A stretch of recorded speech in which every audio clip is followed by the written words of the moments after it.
他临去之前是怎么说的？再说一遍。让巡防营的人准时去接应，不可耽误。他能把人带出来。大理寺附近可出现打斗，可有放箭？无法探查，那边封锁了，整条御街都进不去。不必派人去，禁军和蜀王府的人应该抓不住他，否则不需要继续封锁御街和大理寺。如果拿下了他，御街不会封锁。就怕这是故布疑阵。如果是故布疑阵，御街更该把人全部撤走，退回大理寺去。因为锦书落在他们的手中，去就只能强攻大理寺。御街布满了人，我们要去大理寺，就要先在外头打一场。没靠近大理寺，他们无法定襄王府的罪。反之，锦书逃出去了，我们强攻就中计了。众人听得这话，也是觉得有理。云少渊却是不悦了。闵先生，你竟然想过强攻？殿下，主要是姑娘。闵先生自知此次失策了，思虑太多，差点中计，也不辩解。请殿下责罚。红狼，在你的人里头挑几个轻功好的，出去打探情况。在可以的情况下，逼近大理寺。记住，隐藏身份。是。请殿下责罚。自己去领20板子。是，属下失职，无法胜任紫薇队指挥使，请殿下阁。云少渊打断了他的话。30大板，现在去。蓝记过来，把他给拖了出去。闵先生上前来领罚。你来凑什么热闹？滚出去！组织好营救的人，静候消息回来。如果确实人落在大理寺手中，不惜一切救出来。闵先生不敢再说了，立刻带着人出去。武衡居内，云少渊要挣扎起身，他不能躺在这里什么都不做呀。别起来，伤口还没痊愈。他武功如何？他不会武功，但是能飞一下。按你分析，他会出事吗？云少渊的尾音带上了一丝丝的颤抖。您稍等，我分析分析。短短的几秒钟，心仪分析了10几种可能，得出了一个结论。九死一生。闭嘴！九死而已，还有一生呢。这一丝生机来自于他身经百战的经验，以他的狡猾和敏锐，能在重重包围之下杀出一条血路，哪怕只给他一个小小的空隙，他都能逃出去。身经百战的经验，说说看。不能说呀，总司吩咐过，在您面前说话要谨慎。他说您比任何人都老奸巨猾，我不是您的对手，所以叫我慎言的。总司？云少渊的心头仿佛被投下了一道惊雷。新一撒谎了，他怎么会说本王老奸巨猾呢？这不是他的原话。原话不是这个，但我自己分析是这意思，而且我从不撒谎。你怎么没撒谎？给本王做治疗的时候，你们就说过不脱掉本王的衣裳，但事实上呢？你们没脱吗？他说没脱而已，撒谎的是他。云少渊直挺挺地撑起来，这一次的惊雷比方才的还要更大一些，面容瞬间骇变。所以脱了，你不要撒谎。脱了，他还摸了你的胸口一把。我知道他贪恋你的美色，你要小心他，不要再被他逮到机会轻薄你。云少渊整个人都傻了，所以当初他昏昏沉沉的时候，听到那些对话都是真实的。他摸哪里啊？胸口啊，我没撒谎的。总司叫什么名字？洛锦说，你们不是知道吗？心仪看着他，觉得自己需要警惕一下。其他的我不会告诉你的，你不要试探我，我一句话都不会说。她生气起来也很可怕，在我们一局，她是有名的女魔头。要是知道我跟您说了什么，她会把我的头拧下来。云少渊慢慢的又躺了回去。小叔轻薄了他，那他总是要负责任的吧？他有很多秘密，但是这一刻却不想去深挖了。你现在退烧了，也暂时不用药，等他回来再说。你不是说他九死一生吗？现在为什么又那么笃定他能回来？他肯定会没事的。你现在这么肯定？你刚不是分析了说危险吗？不是一回事儿啊！你叫我分析，不是问我他会不会有事。分析是根据你们反馈的数据去做模拟得出来的结果。但我知道他没事儿啊。你知道？你怎么知道？因为我知道他用药了，我和他有感应，而且他用药是救人。按照我的分析，应该是救那个明宇的。你别分析了，你就如实回答本王，他是不是安全？那要看你问的是绝对安全还是相对安全了。云少渊磨了磨牙，气息渐粗。他是否绝对安全？哪里会有什么绝对安全呢？生活里无处不是危机，哪怕吞口水都能噎死。总司更危险一些，他严厉凶恶，不得人心。一局里所有人的生日愿望都是祝他早日见阎王。行，你不用再说了。青鞘派出去打探的人很快就回来了。禁军说他带着明宇逃了出去，有受伤，但伤势不重。大理寺的人追不上他，云静峰和梁石跟他打了照面，认出了他，但梁石否认，云静峰也不敢来萧王府求证，如今还带着人搜查。本王说过，他不会有事。梁石可有说他逃去的方向？没有，说是忽然消失的。你知道接下来怎么做了吧？轻巧的人已经在附近一带转悠，只要离开了大理寺，那么我们的人就可以自由活动。把蓝山威也派出去，他们擅长巷战。是。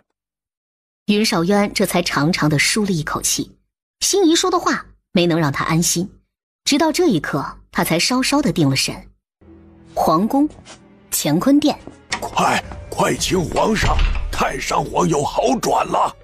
约莫一盏茶的时间，把针拔了，朕不愿太上皇再遭罪，但是情况也是有所好转，朕不想说第二遍。是，您这不是自找的吗？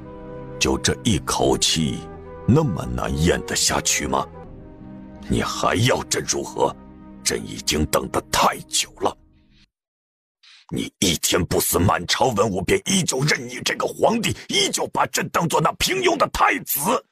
还有云少渊，他仗着你的宠爱，处处与朕作对。你糊涂，你昏庸，既立了朕为帝，就该把他发配得远远的。为何还要留他在京中？为何要他掌军权？为何让他掣肘朕？朕与他兄弟反目，都是你一手造成的。父皇，您不要怪儿子，这都是您一手造成的，这后果您来承担。他说完，拿起了床边的软枕，便朝着太上皇的脸上压了过去。骆景书虽有猜测，这般想着，手指却是一向蓝血盾，准备启动隐身衣。正要灌隐身液的时候，却是听得呜的一声，空中飞扑过来一道色彩斑斓的弧线，直扑在了景昌帝的脸上。一爪、两爪、三爪，岂有此理！只不过景昌帝的杀心已起，怎会轻易放弃？却不料太上皇忽然咳嗽一声，然后缓缓地睁开了眸子。皇帝，你的脸怎么了？猫，这不是猫，是幼虎。皇帝从哪儿寻来的幼虎啊？孤很喜欢。景昌帝僵硬地笑了笑。皇帝，去处理一下脸上的伤口，孤没事的，别担心。这幼虎孤很喜欢，难得你这么孝顺，怕孤觉得冷清，让他来陪伴孤。父皇喜欢就好。少渊的伤势有好转吗？几时可以入宫探望孤啊？太医已经尽力救治，可少渊伤势太重，与昨夜亥时3刻，红了。太上皇全身剧烈地颤抖了一下，猛地咳嗽一声，一口鲜血从嘴里头喷出来，几下之后昏了过去。景昌帝没有上前，他迅速转身出去。陛下，是否还穿萧王进宫？你留在这里，午后方可进去看。午后若没齐了，传至萧王府，请萧王入宫侍疾。遵旨。骆景书等人走了之后，立刻从房梁上落下来，打开系统开始急救。幸好情况不算特别严重，抢救一番，人便是缓缓地醒来了。云少渊没死，他很好。你是谁？我叫骆锦书，萧王殿下的未婚妻。少渊的未婚妻姓魏，叫魏什么元？那是前任，我不想听到他的名字。你为何在这里？救您的命，您昨夜暴病。你是太医院的医女，既是医女，你为国医治也是职责所在，谈何救命？我不是医女。你说少渊没事，你说你是他的未婚妻。他没事，我也真是他的未婚妻。你不是？我是啊，过些日子便要大婚了。太上皇还是不大相信的样子，眼前这个衣衫破烂、发鬓凌乱、脸上黑一块红一块的女子是少渊的未婚妻？你不可能是少渊的未婚妻。我说是就是，皇帝赐的婚，你不要啰嗦。是皇帝叫你来的。他算个什么东西，能指使动我？骆景书一肚子的气，景昌帝要害太上皇便算了，毕竟养出这样的儿子来，他也有责任嘛。但云少渊是他的未婚夫，动他就不可以。你想做什么？出去打个人，很快回来。打谁？他没回答。挨打了？不小心撞墙上了。没事吧？没事。真没事吧？都说没事。下一秒，只听得扑通一声，软软的老虎屁股坐在了他的脸上。骆景书昏了大概有1炷香左右的时间，便醒来了，脸颊的痛楚有所缓解。你如果喊的话，就一起死在这里。他去打景昌帝一顿，不单单是为了出气那么简单。身为帝王，在宫中无缘无故的被虚无的空气殴打了一顿，肯定会被解读为他忤逆弑父的惩罚。虽不能够治标，但眼下的危机可解。姑娘既能把我带出来，自然也能把我师妹带出来。是否愿意行这个方便，只在您的一念之间？还是说，神明在您的眼里，尚且还不如蝼蚁？还是说，我师妹只是侍女的身份，比不得高大人、樊妈妈他们高贵，所以姑娘可以漠视她的生死？你师门叫什么？是什么门派？圣清派，乃是江湖之上的名门正派。骆锦书第一次把他电击晕过去，果然是没过多久，就看到翁宝公公带着许愿判以及几名太医入殿。皇上有旨，让太医院务必尽全力医治太上皇。我今晚就要走了，明天和殿下入宫看你。有句话就算我不说，你心里大概也知道，皇帝想杀你。你去打了谁？皇帝。打到了？打了。打的有你这么伤吗？骆景书压了压脸颊，瞧了一眼旁边的小脑斧。他做过他的脸之后好了一些。您之前不认识他吗？第一次看到真实的，之前每一次姑特别难受的时候，他就来了。来过之后，姑就会好一些。陆陆续续的，也维持了好几年。但姑一直以为只是梦里的影子。姑清醒的时候，他从不出现。您是故意让他动手的？为何这么说？事实就是那样，对吗？事实不重要，结果才重要。有结果才有判断，才有安排与策划。好好养病。姑以往病情加重之后，就算有所缓解，都会比较难受辛苦。可如今却觉得整个人松了许多，胸口没那么疼，手上也有点劲了。给您用了药，肺炎和心肌炎压住了，以后继续治疗，情况会更好一些。你还真有点本事。你父亲叫什么名字呀？洛奇北。你母亲也跟着去了，对吗？去了。不记得你赐婚给了云惊风，为何却是邵渊的未婚妻呢？云劲风没瞧上我。好事。与邵渊比，他什么都不是。邵渊比他好看。父亲，看男人怎能看相貌？邵渊能力超卓。能力超卓，还好看。你不能这么肤浅，只关注皮囊。爱美之心人皆有之，而且我也肯定了他能力超卓，没只单看相貌。那你不能一直强调他好看，他最不喜欢别人这么说。怎么会？如果有人说我好看，我也会高兴。那怎么一样？太上皇瞧了他一眼，他太需要有人赞赏了，否则顶着这张脸怎么活得下去呢？脸好看，舍不得走。您睡这么久，便不想吃点什么？先颠回房梁去苟着。半个时辰之后，你父母死后，家族里的人待你可好啊？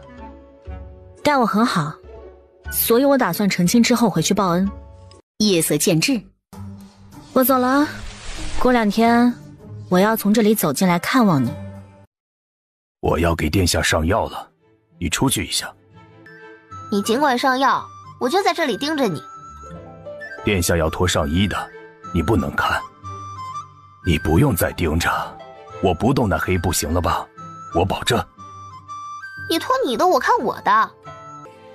心仪先出去，本王不许他沾。心仪信得过他，因为他从没试过动手想要摘掉黑布，倒是居大夫动过，所以居大夫信用破产，拉入黑名单。殿下稍等一会儿，老夫回去取点粉膏，这伤口长肉芽了。顺便去府门看看，有没有人回来禀报。是。寒风萧萧，呜呜作响，这呜咽风声听在云少渊的耳中，总似是在悲鸣，叫他坐立不安。他要亲自入宫查探一番。黑布勒得紧，他折腾了一下，才终于摘下。好一会儿，他才试图慢慢地睁开眸子，一点一点的，光依旧是刺眼。外头忽地听到啪的一声，像是什么东西掉在了地上。只见一人于院子里踉跄走来，待那人上了石阶，面容五官渐渐现出，佝偻着背，鸡窝头，青肿着脸，眼圈淤青，脸上有干透的血迹。他为什么会没穿上衣的？这个男人大晚上的是在引人犯罪吗？你整容失败了？去摘眼罩了。眼睛觉得有什么异常吗？痛不痛？听到这熟悉的嗓音，云少渊才反应过来，眼前这个人就是骆景书啊！一时间2份狂喜如决堤潮水，几乎把他给淹没了。复明的惊喜还没有好好平复，他也是脱险归来了。他借着回头穿衣的空档，逼退了几乎要涌出来的泪水，直到这一刻才意识到自己到底是有多么的担心他。那个居大夫把眼罩摘掉不说，还把衣裳给剥掉了。眼睛很好，我能看到你。回去换身衣服吧，丢人了。你帮殿下检查一下眼睛，我回头就来。云少渊直到他消失不见，才依依不舍地收回眸子。他就是你的总司？失礼了，他平时没这么不修边幅的。他很好看。哪点好看？实在不是埋汰他，就他方才那副模样，猪圈的母猪都要比他美上3分。都好看。那乞丐是谁？我操，这么丑？为什么会这么丑啊？云少渊看见他这么丑的样子了？立刻给我准备热水，干净衣裳，有什么熏香干花之类的东西，全部往浴桶里放。姑娘平安回来就好，此番王府厄困由姑娘化解，往后萧王府4大侍卫和南北府兵任由姑娘驱使。往后？原先不能驱使吗？啊不，卑职不是这个意思。你们去看过殿下了吗？我们被急召回来，得知是姑娘平安归来，便先过来这里等您，还不曾见过殿下。你们先去看看殿下吧，我和明宇说几句话。娘娘把她交给属下便可，不必劳您亲自动手。不，我还是有几句话想跟他说说的。蓝骥把明宇带进屋中。你起来，我有话问你。蜀王妃面容尽毁，我略懂一些修补容颜的医术，我想撕下你的脸皮换给蜀王妃，你可愿意？把我的脸皮撕下？那我呢？我会为你换上蜀王妃的脸，你武功高强，容貌与你并无多大作用，你可愿意？哼，姑娘这算盘打得可真好啊！我的武功再高强，可哪里有女子不重视自己的容貌的？蜀王妃如今满脸的伤痕，丑陋不已，我自是不愿意的。但如果您强行为之，我并没有拒绝的能力。我如今已经落在您的手中，要杀要剐，随您的便。但我这张脸也是受了伤的。还好，你的脸伤痕不深，我能补补的，你愿意就行。哼，我怎会心甘情愿？姑娘要强人所难，也不必假惺惺的来问我。你为什么不愿意？身体发肤，受之父母，凭什么我要献出我的脸皮给他呢？我与蜀王妃之间并无私交。我与谭雪倒是有私交，交恶的交。在蜀王府他曾欺负过我，而且蜀王妃被谋害一事，他与冷霜霜串联嫁祸于我。我知道谭雪做的不对，但是事关人命，你蜀王妃的命不是命啊，还是说蜀王妃的命在你眼里不若你师妹那么高贵，所以你可以罔顾她容貌尽毁差点一尸两命的惨况？你可以大言不惭地跟我这个被诬陷的受害者说救人一命胜造七级浮屠，你可以理直气壮地要求我去救谋害自己的凶手啊？你自己做不到的事情，凭什么认为我会那么慈悲圣母？您不帮我就算了，这些话不必多说。不想听？听了闹心？听了是不是如鲠在喉？还是你自己都觉得强人所难了呢？我去大理寺带你出来，差点命都没了，再去救你的师妹，那我这条命是不是要留在大理寺？拿我的命去换你师妹的命，你可真慷慨。怎么到了叫你把脸皮送给蜀王妃，你又斤斤计较了？可见你在宫里说的那番话，说的都是你自己心里的想法。命在你的眼里是分3、6、9等的，任何人的命在你眼里都不若你那位犯下杀人大罪的师妹金贵。她手中染了多少血腥，夺了多少人命，以她的杀戮下18层地狱都不过分。你还让我拿自己的命去救她，我不去便是铁石心肠，视人命如草芥。明宇，你说你师门乃名门正派，我现在很怀疑名门正派做不出这种阿杂的事。您可以骂我，甚至杀了我，但是不可侮辱我的师门。明宇，是你侮辱我在先，别把别人当傻子。是否我把脸皮给了蜀王妃，您便替我去救师妹？骆锦书的呼吸忽的一滞，一套组合拳下来，打在了臭不要脸的狗屎上了。蓝姬，在，带他下去关押起来，等他师妹被砍头之后，再送去铸剑庄。姑娘，你不能这么狠心啊！杀人诛心，你这是……拖下去先打一顿，打完之后叫闵先生去跟他讲。外头传来板子打到肉上的声音，明宇闷哼几声过后，便很快就止住了。在师门时，他偷了你师父的宝剑，被逐出师门，但其实剑是你偷的，他帮你顶罪，你感激他，所以不能置他生死于不顾，这点我们都理解。但你欠他的，为什么要让姑娘帮你还？姑娘欠你的，还是欠了他的？再者，他杀了人，大理寺彰显国法威严，把他问斩，于情于理于法都没错，案子办得也十分严谨。你让姑娘去救一个杀人犯，便是要姑娘违反国法，与杀人犯同罪。姑娘这条命，你打算怎么还给她？其次，你身为萧王府的侍卫，受萧王府的奉迎，为萧王府办事是你的职责，但你反过来要姑娘为你犯险办事，她不去，你便恶言相向，你仗的是什么身份？最后死在你师妹手上到底有多少条人命，你心里很清楚。我不说萧王府的律条是否容许你这么做，便是一个纯良的人也做不出像你这般漠视别人的生命。你师门是这样教你的吗？你师父今日若站在这里，你觉得他会如何处置你？我说的在理吧？闵先生见他点头，你知道错就行了。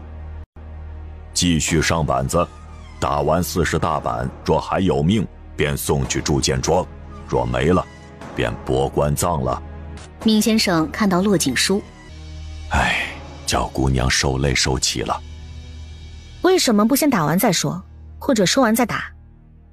怕打完之后没气，那他就没机会听了。至于说了再打也不行，只有打痛了他，把他那些顽固的想法打散，他才能够听得进去。说话间，轻巧大步地跑了过来，这一次他直接就跪在了骆锦书的面前。属下叩谢姑娘，如今殿下可失误了，全是姑娘的功劳。闵先生和兰季方才就在外头守着，所以并未得知云少渊已经复明。听得轻巧一说，他们顾不得失态，蹦起来捧着脸大叫了一声，便转身奔了出去。当骆锦书来到萧前居正屋，便迅速被潮水般的感谢之声给淹没了。想逃医药费吧？退下！众将这才慢慢的退开。骆锦书深呼吸一口新鲜空气，他看向云少渊，云少渊也一直在看他，对望着这一眼，本是交织了一些异样的情愫，但他忽然间眉头渐渐蹙起，缓步上去。衣裳太单薄，先回屋。好，我们进屋说话。你躺下，我坐床边和你说点话。好。他没躺下，只是坐在了床上。你现在伤口不疼了吧？不疼。你是进宫了吗？你怎么知道的？分析，你那会儿除了进宫，躲不到别的地方去。云清风没想过你敢进宫，所以一直派人在外头搜。你真的很聪明。我要跟你说的是，就是宫里头的事。我见到你父皇了。他情况如何？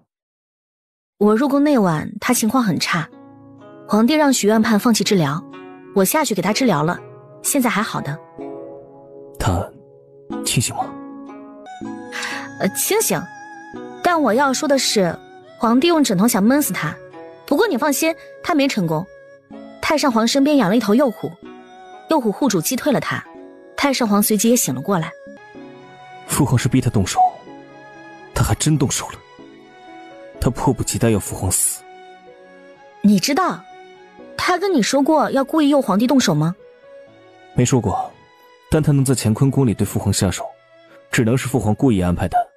父皇身边有死卫，只听他一人之令，不会把皇帝放在眼里。若不是父皇授意，他们不会袖手旁观，必要关头，他们甚至会弑君。你回来的时候，我看到你脸上有伤，在宫里吃亏了。没事儿，我去打了皇帝一顿，被禁军闯入打了一拳，方才用驱瘀驱肿的药，如今已经没事了。你去打他了？因为他杀害父皇？不，他杀太上皇之前安排让你进宫去，把害死太上皇的责任嫁祸给你。你为我出头？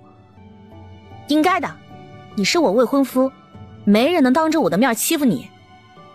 视线对上，交接时有情愫暗涌，他仿佛没有听过这样的话，心头有一股暖流，渐渐地散到四肢百骸。你过来。干嘛？过来。干嘛呀？他伸手握住了他的手腕。干嘛呢？他开口，声音极柔，带着沙哑的蛊惑力。锦书，我问你一件事，你遵循自己的内心回答我。问啊。嫁给我，是真正的成亲，不是假的，你愿意吗？他对云少渊很有好感，这种好感来源于女性对美好男性的欣赏与憧憬。你需要考虑一下。云少渊见他没有回答，只是一味的沉思，清澈的明眸里便有了一丝的暗沉。那我让你考虑一下，你不着急回答我。不用考虑，我同意。同意？同意。真正的夫妻才可以同一阵线，同利益，同命运。我明白你的意思，利益捆绑，风险减半嘛。你认为我有足够的能力与你并肩作战，这份信任让我很高兴。云少渊摇头，瞳仁里透出无比的认真来。我不是这个意思，我是要娶你，和你生儿育女，相伴一辈子不离不弃。我喜欢你。你再说一次。我不是这个意思。最后一句。我说，我喜欢你。好，不用问为什么喜欢他，总之一锤定音，不接受犹豫和反悔。不许反悔。两人竟是异口同声地说了一句，说出来之后都愣了愣，对视着，随即甜蜜布满心间。我不会。他立刻保证，身子往前一挪，却忽然皱眉，呼了一声。扯到腰的伤口了是不是？如今殿下的伤也差不多好了，咱们就把账清了吧。我曾得罪过星移姑娘，星移姑娘要跟我算什么账？别装糊涂，医药费不给结吗？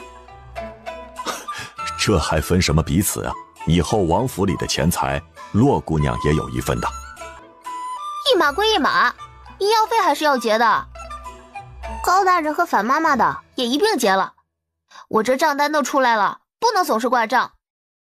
好，过2天就结，现在殿下还没好全呢。我还有事，那个明宇的事要处理一下的。屋中，明日要入宫探望你父皇吗？好，我们一起去。我能去吗？我们还没大婚，现在就出双入对的，会不会不是太好？你觉得不好？我无所谓啊，但你的入宫令牌可以带上我吗？可以。那行，我们明日去。还有一件事情，你父亲葬钟烈灵一事，如今便可办了，你要亲自回去吗？婚事什么时候办？你想什么时候办？越快越好。我的意思是，办完婚事再回去仪葬我父亲。我想在他墓前名正言顺地介绍你，让他可以放心。好，尽快。行。在写什么啊？我把账单列出来，回头贴在闵先生的房中，让他每日盯着看。我回想了一下他的态度，觉得他有点赖账的意思了。你真的很扫兴。我不是扫兴，账单是我软肋，要是有账单没结清，我会卡 bug。算了，你不了解机器人的苦难，无法共情。心仪抬头瞧了一眼骆景书那飞扬的眼角，眼角含春，有桃花了？以前他们不是总说我这辈子嫁不出去吗？云少刚才跟我求婚，他说他喜欢我。你信啊？不信啊，但我听着高兴。你永远清醒。你们之间仅限于互相利用，不是互相吸引。但以你惯常的做法，你不会以此为耻，对吗？你很善于互相利用呢。有什么不好呢？可以被利用，证明自己有价值。世道这么乱，谁纯粹谈感情啊？你出去这2天，我去照顾子怡时，听他说了一件事情，你要不要听听？听完之后你可能有点不开心。说啊。子怡的姐姐是原先紫卫队的指挥使，叫紫菱。袁绍很喜欢她，曾说过要娶她为侧妃。这件事情兰姐他们也都知道。原本说等打完胜仗之后，袁绍回来娶了魏家小姐，1年之后就娶紫菱为侧妃。可惜紫菱死在了战场上。云少渊跟紫菱说过喜欢她？说过，是紫菱亲口告诉子怡的。那紫菱也喜欢云少渊？很喜欢，她此生最大的愿望是嫁给云少渊。子怡说的。如此说来，两人互相喜欢，为什么云少渊不拒绝了魏家的婚事呢？直接娶心上人紫菱不好吗？子怡说出身问题，她姐姐当不了萧王妃。我说这些，你会不高兴吗？不会啊。首先，这件事情你只是听子怡说的，不一定是真相。其次，就算是真的，那也是过去的事，人不能活在过去啊。我只是说云少渊的一句我喜欢你并非真心，他可以在心上人死后半年就对另外一个女人说喜欢，说明他善用感情去笼络女人，让女人为他死而后已。你自己思考的，还是依照医局里的人给你的惯有思维？他们的话你少信，他们肤浅得很。情况没清楚之前，你犯不着这么用心的。反正我觉得他们也很有道理。100个人有100种道理，心怡，我也有自己的道理。云少渊如果不值得我喜欢，我会抽身而退；但如果他值得，那我会去争取。幸福不是天赐的，要自己努力。好吧，你一直都很理智，也没做错过决定。这句话仅限于工作。你们也没有见过我做私人和情感决定啊，任何决定我都没做错过。你真的喜欢他呀？暂时还谈不上，有心动。他是一个很出色的男人，长得帅，有智慧。好看是重点吧？你是颜狗。颜狗并不羞耻，欣赏美好不妨碍我接受平凡。你去哪里啊？去看看子怡。说的那么豁达，不还是马上去找子怡问？姑娘，您怎么来了？属下还想去看您呢。你继续趴着，别起来了。都上过药了？啊，上过药了。居大夫的女弟子阿兔来给属下上药的，姑娘不用担心，属下只管受伤的苦，这点还真算不得什么。以前经常受伤？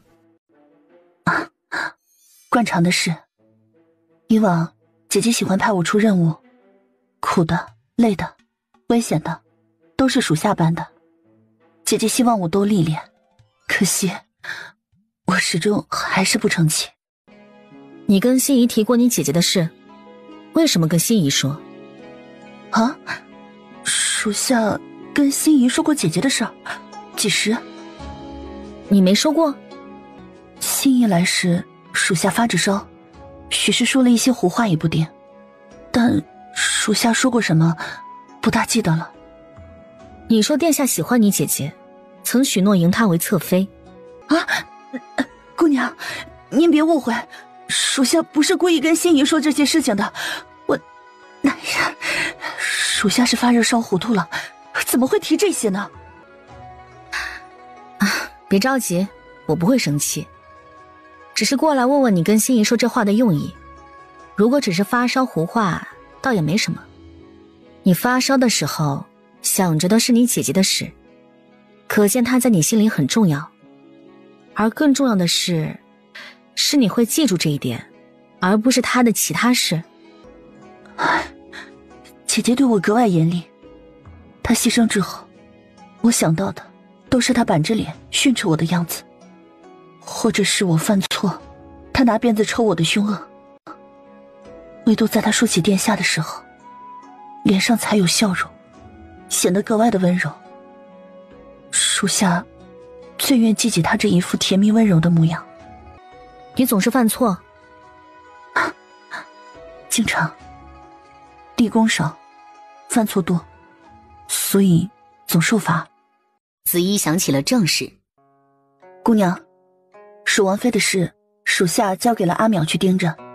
阿淼今日一早来报过，说云劲风把冷霜霜送到了别院去。好，既然交给了底下的人去办，那你就好好休息，叫阿淼有事来向我禀报。回去屋中，紫菱很出色，是我所见过最出色的紫卫队指挥使，比原先的指挥使紫燕都出色，殿下也十分重用他。紫卫队曾经是4大卫队里最强悍的，这离不开紫菱的能力。至于紫衣，他是整个紫卫队里武功最高的，可确实偶尔会犯点糊涂，紫菱对他格外严格，是因为他本来可以更好，但却因为这些小差错，总要紫菱去收拾残局。当初你和紫衣都认为，我一旦成了萧王妃，就会让她离开王府之外勤，不许再踏入王府。仅仅是因为魏家提出的这个要求，殿下不曾同意，是吧？当时魏国公府提出了这个要求，殿下虽没答应，可他后来跟紫菱提过，日后一旦大婚，他身边只有正妃与侧妃2人，其余的女子一律不得进萧王府。紫菱说的，你亲耳听到殿下说了没？殿下怎么会跟属下说这些事情啊？其实殿下许多心头里的话都是跟紫菱说的，他是拿紫菱当红颜知己，只是这都是过去的事，姑娘您不必放在心上的。这话也是紫菱说的？是。紫菱是葬在忠烈陵吗？唉，忠烈陵只是衣冠冢，紫菱的尸首并未找到。没找到尸首？怎么回事？你们打胜仗了，没有清理战场吗？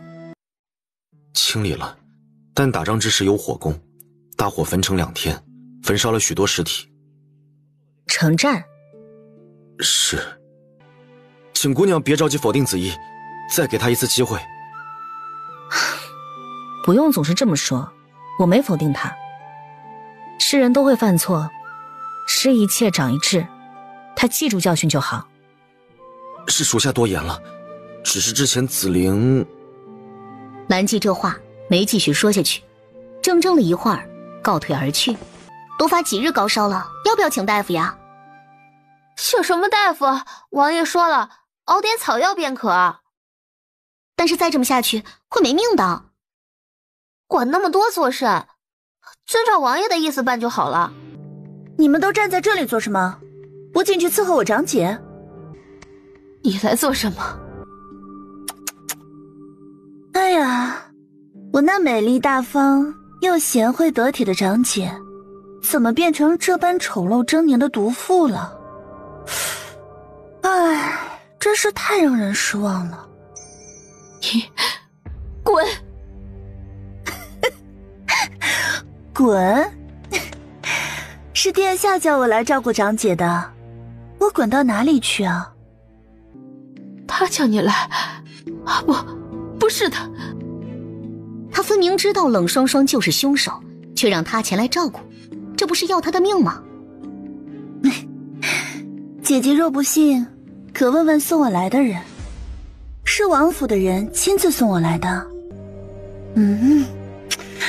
哎，姐姐，你好臭啊！你几日没沐浴了？这么臭，怪不得殿下不愿意来呢。哎，瞧见你这模样啊，怕是要倒尽胃口的。来人呢，打一盆冷水过来，我给姐姐洗洗脸，粗糙的毛巾沾湿了冰冷的水，就这么粗暴地往蜀王妃的那伤痕斑驳的脸上擦拭过去。蜀王妃痛得连声惨叫。哼，你也有今日了。我是你的亲姐姐，你到底为什么要这么对我？我几时得罪过你？你知道什么人最可恨吗？就是那种伤害了人却不自知的，就像你一样。我与你是双生姐妹，但打小你样样比我出色，人人都知道兰宁侯府有一位冷晶晶，却不知道有我冷霜霜。你轻易便可得到长辈的喜爱，我却要用尽努力，献媚讨好，极力侍奉，才换了一句双双虽然不如长姐，却也是乖巧懂事的评价。我怎能不恨你？魏贵妃派人求亲，我早跟祖母说过喜欢殿下，希望能嫁给殿下为妃，也在书房求了父亲半日。他们嘴上说考虑，但是却还是毫不犹豫地把你嫁了过去，甚至连一句交代都没给我。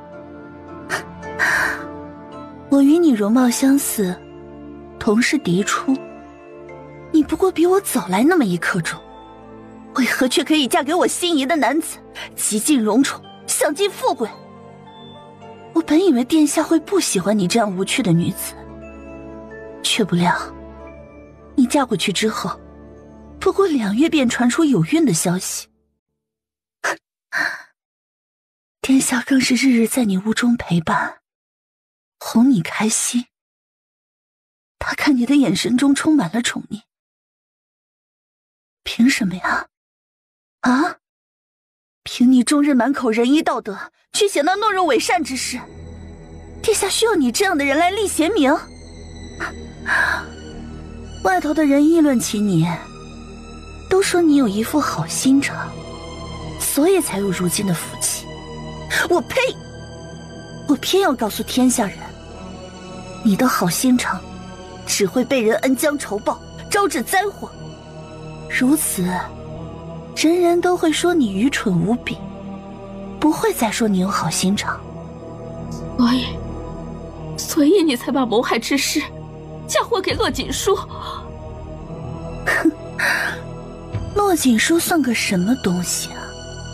当日登门，竟敢以殿下未婚妻的身份自居。他让殿下不痛快，我顺便解决了他。我喜欢的人，谁都不能觊觎。他不行，你也不行。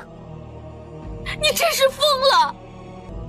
那日我偷听到父亲和母亲在商议，说你如今容颜毁了，是否可以考虑把我嫁给殿下为侧妃？说宫里头就是这么个意思。我怎么可能当侧妃？我要当就当正妃。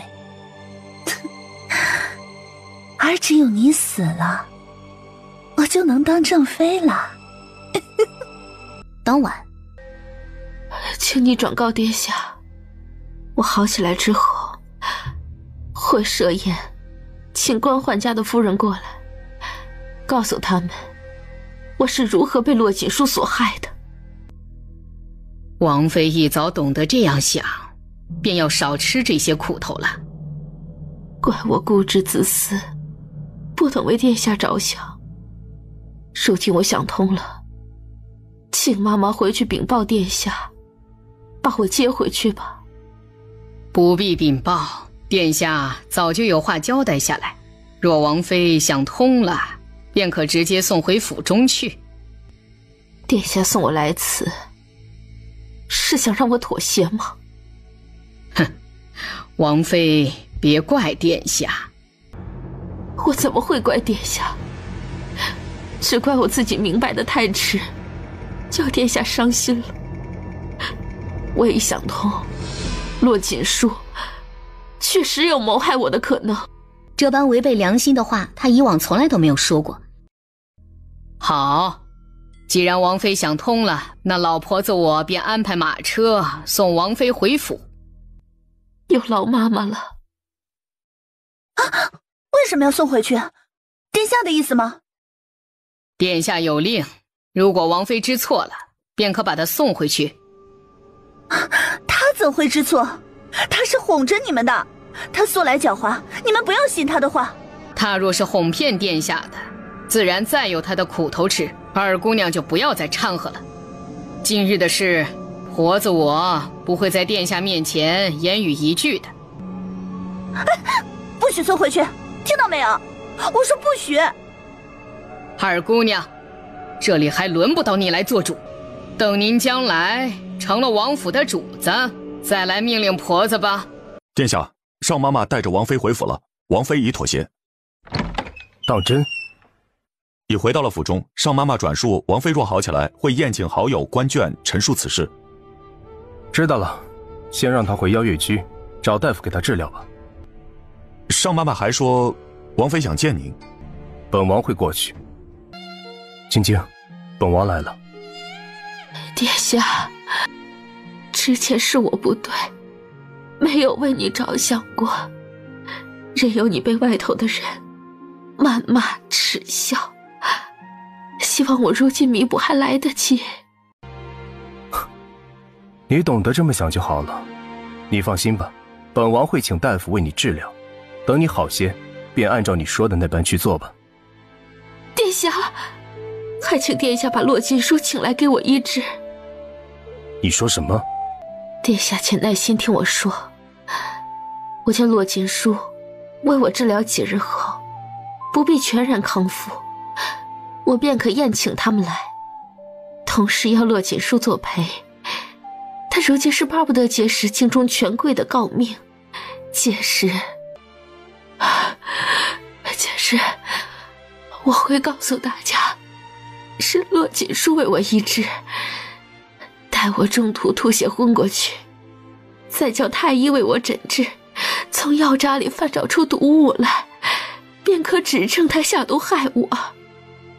我这么做，是觉得与其解释原先的事儿，还不如让大家亲自看到他下毒害我。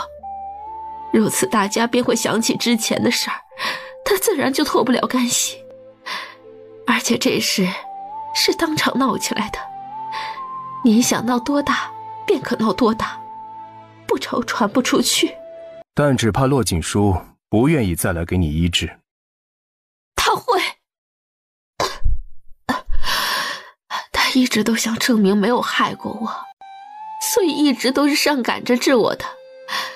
殿下不用亲自出面，我叫上妈妈过去请他便是。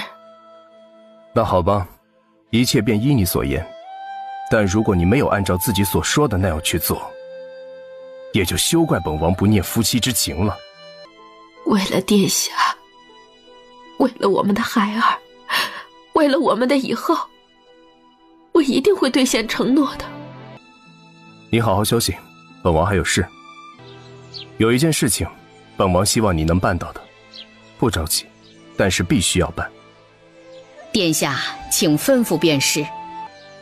等王妃办完她要办的事，你慢慢引导她自尽吧，这是最好的结果，对谁都好。本王不想当着她的面说出嫌弃她的话，也不想亲手做那些绝情的事。婆子知道了。别告诉她这是本王的意思，要让她临死前依旧觉得本王是爱她的。本王不希望听到她的骂声和吵闹声。翌日一早，哎，你为什么不先去给殿下消毒伤口？你还可以顺便开个处方。处方我开好了，药放在桌面上，都是冲剂。你调好之后给他喝就行了。你不去看看吗？暂时不去，先处理了蜀王妃的事再说。你就不想问问紫菱的事儿啊？紫菱的事没什么好问的，都过去了，烦不烦？整天问这些事情，我都忘记了你还要提起。心仪看着他的背影，我不是担心你心里有疙瘩，回头不愿意嫁吗？问清楚点有什么不好的？女人都是这样的，你不是女人吗？你想断电关禁闭是吗？等洛锦书出门之后，你过来。等一下，我要去打开水开药。不着急，方才我听到景叔说你差事办得挺好的，他为何说你啊？我就是忠告他2句，他总是听不进去别人的话。忠告素来是逆耳的，你别放在心上。本王听到你们说起了紫菱，还说他因紫菱会不愿意嫁。本王觉得你这话说的确实是有些不对，他怎会因紫菱而不嫁给本王呢？女子都喜吃醋嫉妒，殿下您才说喜欢她，回头又让她知道您还说过喜欢紫菱，哪个女子会不在意呢？本王喜欢紫菱，这话从何说起啊？满府的人都知道的呀。我不能再说了，他叮嘱我给您用药的，要是耽误了，回头又得断我的粮食。兰纪，来了。殿下，有什么事吗？本王说过喜欢紫菱，满府的人都知道。这个是谁说的？所以，真的是整个萧王府的人都知道，本王对紫菱说过喜欢她。殿下，不是的，没有全部人都知道，就只有属下和青俏他们几个知道的。我们没有对外说过一句，这事已经过去了，紫菱也走了，您就别提起，让自己心里难受。闭嘴！本王几时说过这样的话？紫菱是怎么跟你们说的？紫菱就是说殿下喜欢她，等打胜仗之后就娶她为侧妃啊。云少渊牙都咬碎了，怪不得昨晚他就没来。他在房中等了许久，直到丑时还不能入睡。害他还以为是自己一时冲动的表白吓着了他，却不知是谁跟他说了这些无中生有的话。他临去时瞪了心仪的那一眼，可见是生气了。他生气了，他生气了，他生气了。云少渊定了定，眉角却是渐渐地扬起来。他生气是否表示在意呢？马上澄清此事。本王要锦书回来之前，府中所有人都知道，本王不曾对紫菱说过那样的话，本王也从没打算娶她为侧妃。姑娘是真为紫菱的事生气吗？生气不应该吗？就是不应该啊，紫菱都牺牲了，为何要跟一个死去的人计较？他又不是气紫菱。气殿下？那也不能气殿下呀，殿下原先喜欢紫菱，如今喜欢她也没冲突啊，非逼着殿下说不曾喜欢过紫菱才高兴吗？姑娘这么小气吗？她很小气的，她很爱发脾气，你不要惹她。我怎么会惹她？我敬重她都来不及呢。她不会稀罕你的敬重，只在乎你的办事能力。她交代你办事儿，麻利的办好就行。她要效率，要速度，要完善度，办不好要挨呲，她骂人凶。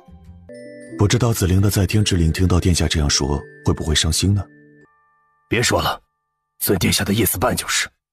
兰纪，你去跟子怡说，我去跟樊妈妈说。樊妈妈也知道吗？樊妈妈当然知道，还偷偷来问过我。其实不止樊妈妈，府中许多人都知道。红狼，你说出去的？紫菱当初只跟我们几人说，还叮嘱不可外传，免得殿下不高兴。你怎么守不住嘴巴呢？我怎么可能会说呢？怕是子怡说出去的吧？子怡一直都这样，不知轻重的。紫菱以前也说过她好几次。你说的对，这一次也是他跟姑娘说了，才让姑娘不高兴。怪不得姑娘上次还问了我很多关于紫菱的事，她很重视，很在意。也不知道子怡是怎么跟她说的。那都是过去的事了，别因以前的事儿影响到现在。紫菱深爱着殿下，想必也不愿看到殿下不开心。咱们就分头去说吧。子怡也真是的，怎么弄得满府都知道？如今殿下否定一切，这对紫菱而言是多难堪的事。罢了，人都不在了。子怡，你胡乱跟姑娘说了什么呀？弄得如今殿下叫我澄清，他不曾喜欢过紫菱。殿下他喜欢过姐姐啊，这个是事实，为什么要澄清？姑娘不高兴了，你是怎么跟姑娘说的？是姑娘来问我，应该是我发热的时候跟心仪说了些胡话，说起了姐姐的事。但是姑娘当时没有不高兴啊。姑娘高不高兴都是同样的脸色，你怎么看得出来啊？你有时候要管管自己的嘴巴。还有啊，子陵早就吩咐过，不可把殿下喜欢他的事往外传。你为何要告诉樊妈妈，告诉府中的其他人啊？啊，我没说过啊。你没说，那是谁说？除了你还有谁？红狼和青俏肯定不会说的。我说没说，难道我自己不知道？但我真的没说过。姐姐叫我不许跟旁人说的，我肯定不会说。肯定不会说，却怎么又跟心仪说了？子怡，我怀疑你是故意的。你心疼子陵，我知道，我们也都心疼她，但不能因此生出事端来。你看，如今姑娘知道之后就不高兴，给殿下甩脸子，逼得殿下不得不否定之前对子陵的喜欢。你是好心办了坏事，你知道吗？子陵如果知道，心里多难受啊！我不是故意的，你不要冤枉我。而且，我不信姑娘会这么小气的，是你们误会了。至于我说没有告知过任何人，这是事实，我没说就是没说。子怡，你敢做不敢当，实在让我失望。子陵没说错，你就是缺乏承担，做错事不愿负责。你继续这么下去，紫薇队迟早是要毁在你的手中。我知道你们一直都瞧不起我，觉得我不能胜任紫薇队指挥使一职，我是怎么都比不得姐姐这么好。行，我这就去跟殿下说，把我驱逐出紫薇队，我不带了。动不动就撩蹶子，辜负了殿下对你的信任。为什么多挨了失败你忘了？殿下最讨厌轻易放弃的人。你知道自己的错误，承认自己的错误，改正自己的错误，这就可以了。我错了，我会承认，但我没有说过姐姐的事。我不知道要怎么做才能让你们满意。你说的没错，殿下赏识我，重用我，我也是因此才想要留在殿下的身边，但你们却从不信我，不在乎我。唉，我们不信你又怎么会护着你？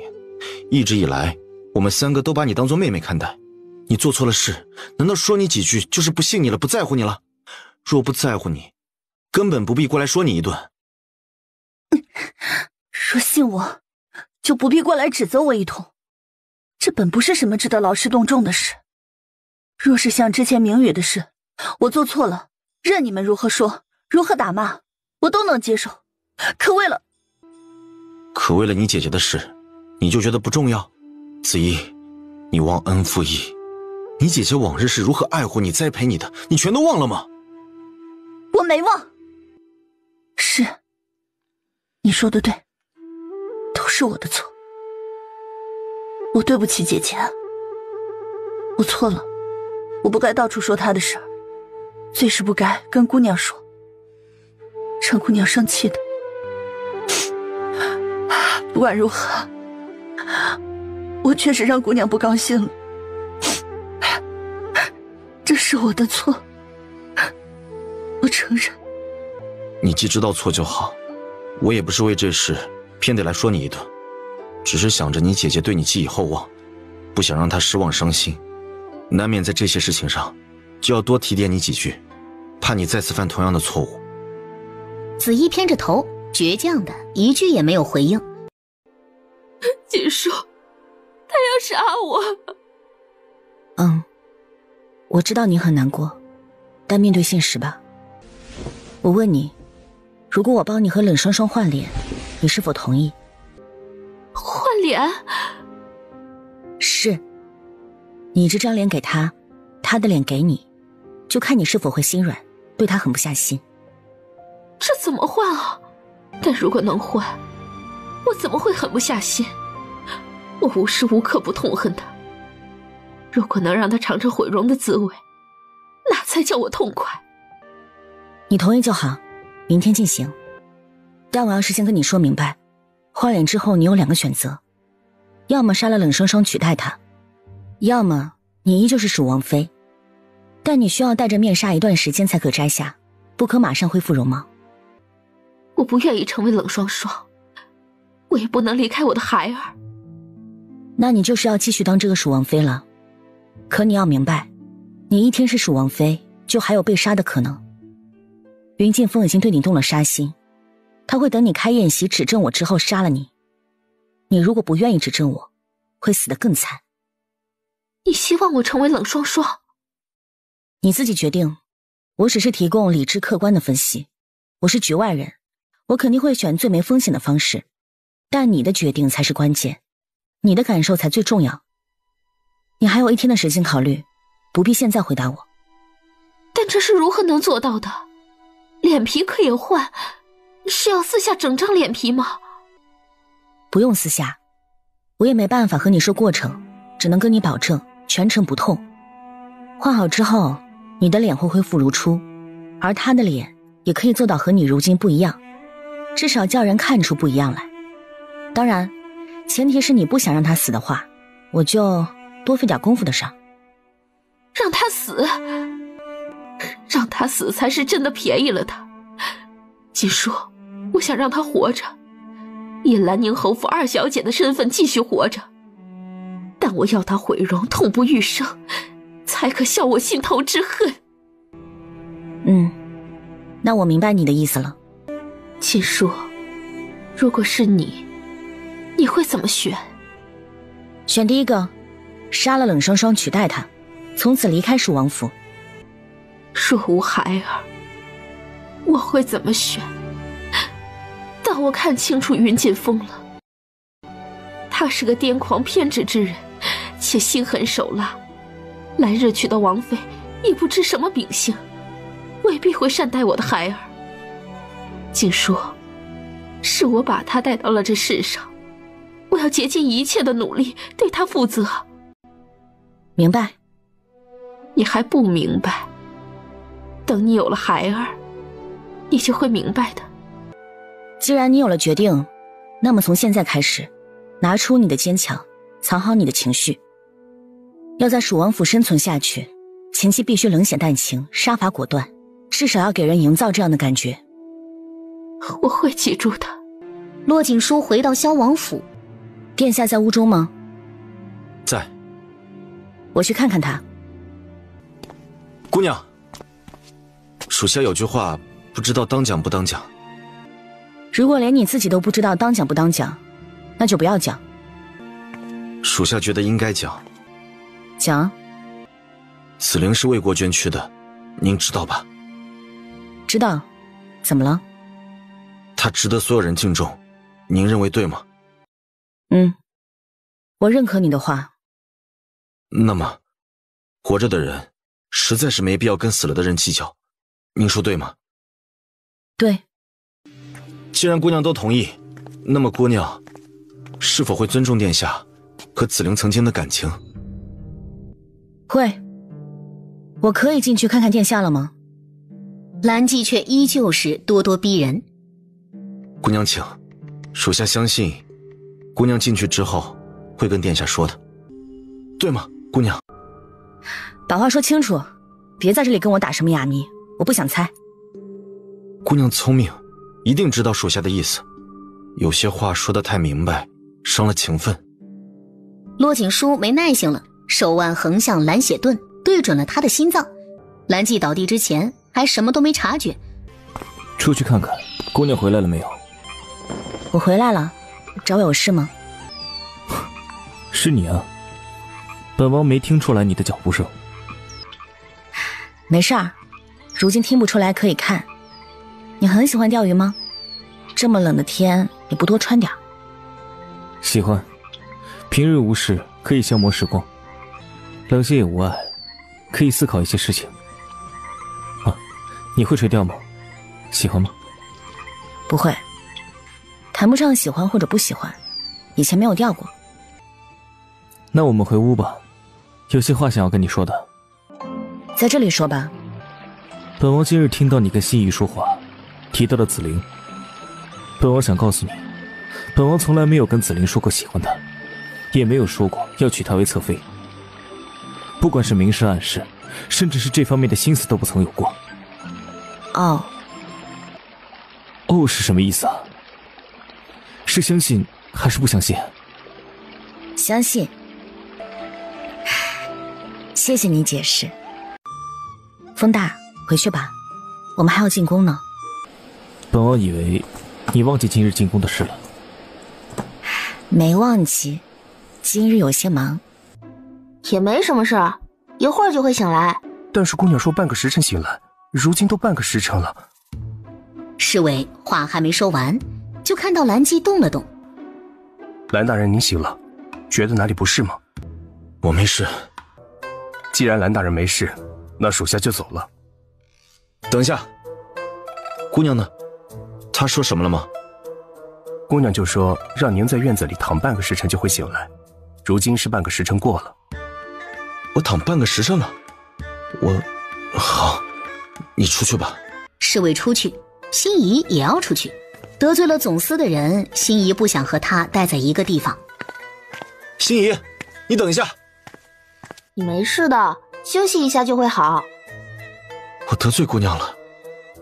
对啊，叫你不要得罪她，你不听，犯贱。我不是故意要得罪她的，我只是找她说了一下紫菱的事，她怎么就生气了？替紫菱会让她生气的话，那就不要提啊。你不懂，紫菱不该被这样对待的。她就该被你们这样对待啊！紫菱又没有为她做过什么，他们互不相识，凭什么要被紫菱打扰自己的生活？紫菱错没错我不想说，但她没错，你错了，所以你活该被罚。紫菱有什么错？我不想说。你这话让人听了难受，也对紫菱不公平，你把话说清楚。没人听了这样的话会难受，你难受是你有问题，但你非要我说，我就说吧。经过我用所知的信息去分析，紫菱心机重戏精，擅长玩弄人心，把你耍得团团转，讨了你的便宜，还糊弄得你为他不断说好话，维护他。紫衣被他精神控制，一直没有发挥所长。他喜欢殿下，但殿下对他没有男女之情，所以他故意散播。够了，你闭嘴！心仪伸出手指向他的心脏。你需要冷静，继续睡半个时辰吧。电流释出，兰姬顷刻间便倒在了地上。欺负机器人也是没好下场的，你以为机器人没有战斗力吗？但总司的脾气似乎好了很多，兰姬这样的态度才叫他睡半个时辰冰冷地板，好宽容啊。云少渊和骆锦书坐上了马车进宫。原先在宫里的时候，听到皇帝说等你入宫探望太上皇的时候，便叫人假扮太上皇，反正你也看不见。不知道他现在还是否有这个打算。他会，他把人当傻子的习惯是不会改变的。但如果你真的看不见，而我又没真的见过太上皇，加上太上皇昏迷，他这个法子行得通？行不通，本王就算瞧不见听不到，还有手可以摸父皇的脸呢。多年父子，父皇长什么样子，本王能忘记？他觉得可以阻止你接近太上皇，但其实他阻止不了。他喜欢做一些粗浅考量便觉得能成的事，例如册立云晋封为太子。满朝文武，但凡心存社稷黎明的，都瞧不上云晋封，结党营私、谄媚狗腿的除外。所以太上皇当初怎么会定了他为储君呢？我朝素来是立嫡长子的，若长子非嫡出，才有长嫡之争。他是长子，也是嫡子，因为父皇立他，满朝文武也推举他。因为那个时候的他还是谦逊温和、贤能憨实的。而云晋封非长非嫡，立他为太子，就不能是皇帝一言堂了，是吧？是这样的。最重要的是，云晋封无才无德，自私狭隘，自视过高，刚愎自用，听不进良劝，根本不能当皇帝。你不同意云晋封为太子，那你心里是否有合适的人选？暂时没有，先观察着吧。若实在不行，本王自己上。那蝼蚁让皇兄如此眷恋，想必十分舒服。那如果你去抢，算不算篡位？这怎么能算呢？自家的皇位拿来做做也没啥的。皇帝有几个儿子啊？我一时记不大清楚了。8个，除了老大和云晋封亲王之外，其他都还是皇子。中宫无所出，因此都是庶子，没有嫡子。皇后那边是什么情况？她没有生孩子，但身为皇后，不是可以抱一个皇子过来养吗？抱一个皇子过来，那这位皇子岂不是成了嫡子？魏贵妃能同意吗？所以，魏贵妃是真凌驾在皇后之上啊。皇后身子差，病了好些年，每年太医都说她过不了冬，但每次她又顽强地熬了过来。皇帝和魏贵妃一直盼着她去，如此便可册立魏贵妃为后。如今怕也是有些不耐烦了。金秋时，太医也是这么说的，就看她是否熬得过这个冬天。本王估计若熬得过，魏贵妃的耐心就彻底磨灭了。那后宫里其他娘娘呢？她们对于魏贵妃的专宠专权就没有意见？有意见又能如何？死于魏贵妃手中的新人不计其数。我朝3年1度选秀，充裕后宫繁衍皇脉。可如今后宫里头的新人不足3人，他们的日子不好过。如今宫里头能过点安稳日子的，就只有兰妃了。兰妃长相一般，机警且又懂得奉承，而魏贵妃也拿她当范例，告知后宫众人，若能乖乖在她跟前忠心当狗，才能过上好日子。皇长子去年才被封王的，还是因为他母亲宁妃被魏贵妃命人杖死，后查清是冤枉。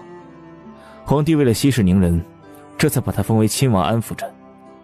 只是他一条腿被打残，自那之后一蹶不振。杖死？骆景书吃惊，后妃犯错到了要赐死的程度，多半就是白绫毒酒，为皇子留体面。这杖死那得是犯了多大的错呀！殿下，姑娘到了。那把戏他会继续耍的。你要让他玩吗？先玩着，到了乾坤殿再说。进了乾坤殿之后，你们父子说话，我在外头等你们吧。毕竟你们许久没见，一定有很多话要说的。云少渊拧了拧，眼底似是闪过一抹无奈。倒不必，我们父子之间有默契，许多话尽在不言中。风宝，许久没见，胖了好些呀。一句话把翁宝吓得几乎是双腿发软。啊，他能瞧见了？那侧殿里的安排？翁宝不认识本王了？陛下能瞧见奴才了，那真是太好了，奴才真是太激动太高兴了。殿下，殿下万福，奴才叩见殿下。里头的杜公公刚要走出来，便听得翁宝这句话，吓得他急忙回到了侧殿去，叮嘱所有人都不得说话出声。起来吧，翁宝这么担心本王，陛下知道了，怕是要吃醋的。陛下，陛下也会高兴，陛下一直担心你。陛下自然担心本王，毕竟是亲兄弟嘛。殿下，要不先去探望一下皇太后？本王先看望太上皇，回头再去慈安宫。翁宝，你是不是要进殿去打点？你去吧，本王在这里稍等一会儿也行的。奴才没什么需要准备的，只是奴才为殿下复明而高兴，一时便拉着殿下多说了几句。确定吗？你不去侧殿那边说几句？翁宝又吓了一跳，他怎么知道侧殿的准备？莫非是他在宫里安插了人？哟，殿下来了！太上皇刚午睡起来，殿下快请进呐！陛下殿前的2位心腹都一同过来乾坤殿伺候太上皇，陛下的孝心，本王望尘莫及啊！寝殿里，儿臣参见父皇。起来。骆景书觉得自己应该也要上前来见礼，缓步过去便要俯身拜下，太上皇却冷斥一声：“出去！”过分了吧？不是说父皇和他已经见过了吗？怎么父皇是这个态度？骆景书出去之后，你莫要什么女子都招惹，知晓吗？凶悍起来，连皇帝都敢去揍的人，能不忌讳着点吗？父皇，他就是景书啊，您不是见过了吗？不对，骆锦书哪有这模样啊？他真是锦书。云少渊忽然想起，他从宫里回来的那副模样和今日是大不相同。父皇，他只是换了一身干净衣裳，把脸洗干净了。他真的是锦书。你瞧他的眼睛啊，他的眼睛与别人不一样，那眼珠子是亮许多的。姑怎么会盯着他眼珠子看？太上皇忽然就止住了话。儿臣能瞧见，您别试了。瞧见就好。殿下，老奴举了几根手指啊？云少渊很认真地看着。4根。三人面面相觑，失望之色布满眼底。耿嬷嬷，对吗？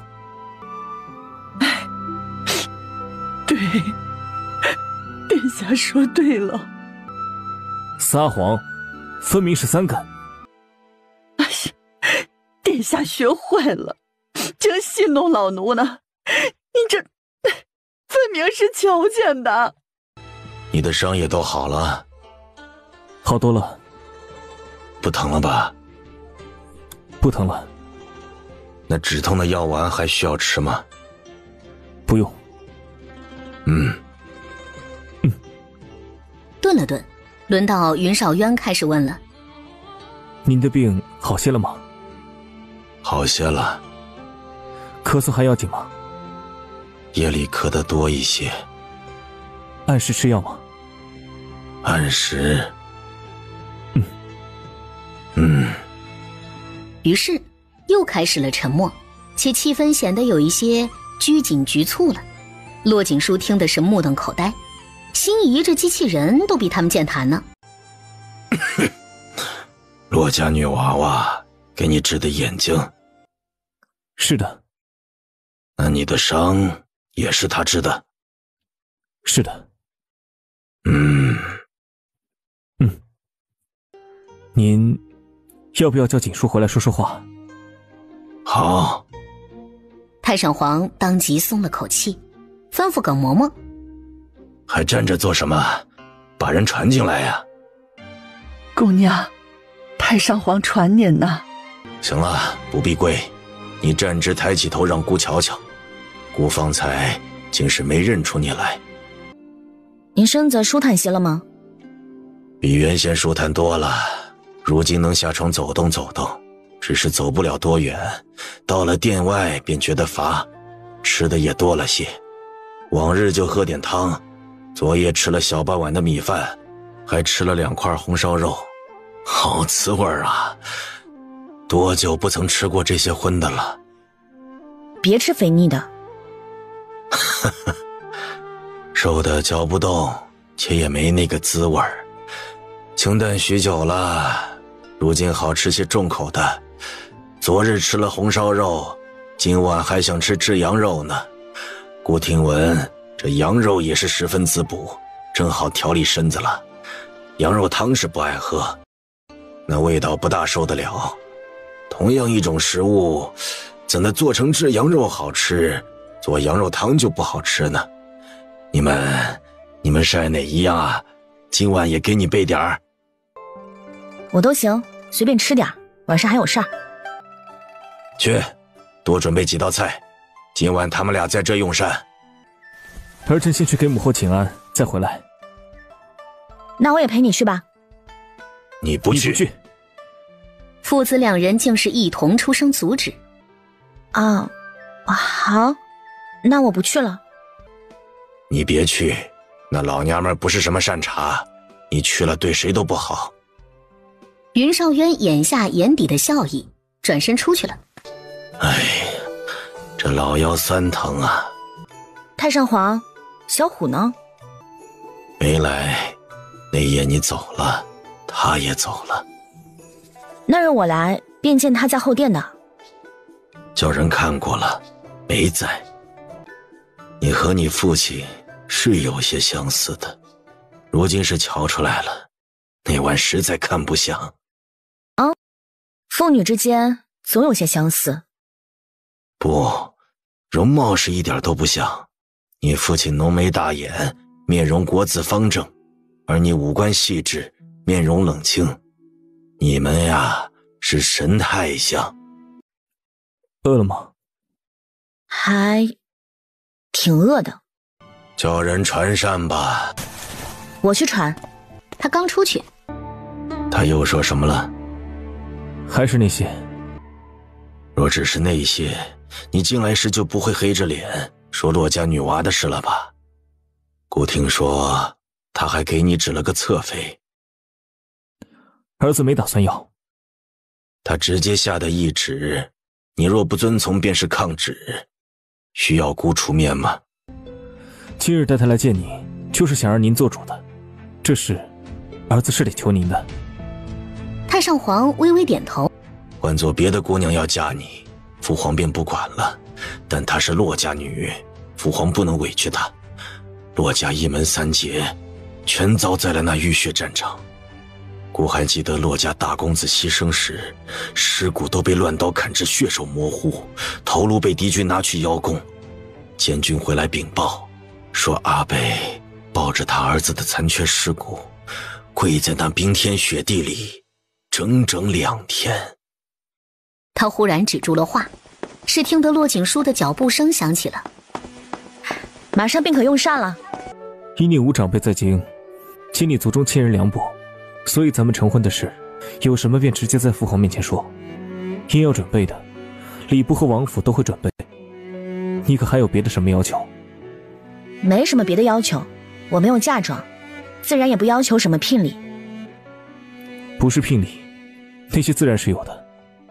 别的没别的要求，我想要什么会自己争取。晚膳期间，三人没说一句话，而御书房里，他好了，他眼睛好了。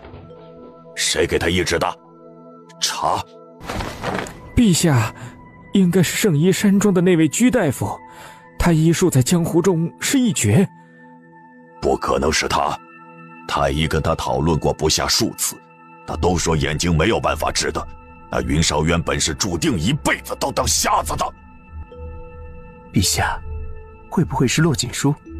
或许之前蜀王妃重伤，真是他救的。传蜀王进宫，快！这骆景书在蜀王府1年，风儿理应是最清楚他的，但是接下来禀报过来的消息却是让他骇然至极。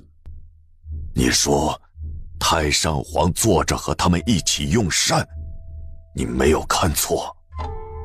回陛下的话，微臣没有看错，太上皇并非是在寝殿里用膳，而是到了正殿的餐殿去坐着，而且他是自己走出来的，无人搀扶。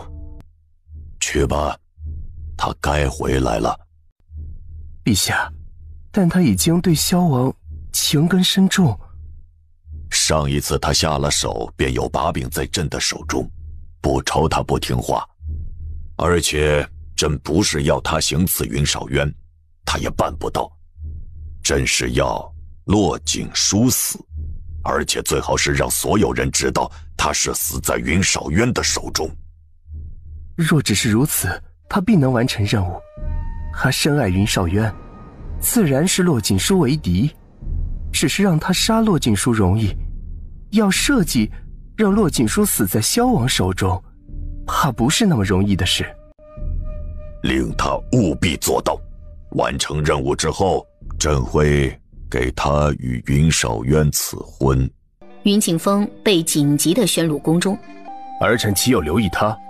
只是他来的时候搅了婚礼，便下令叫府中的人刁难他。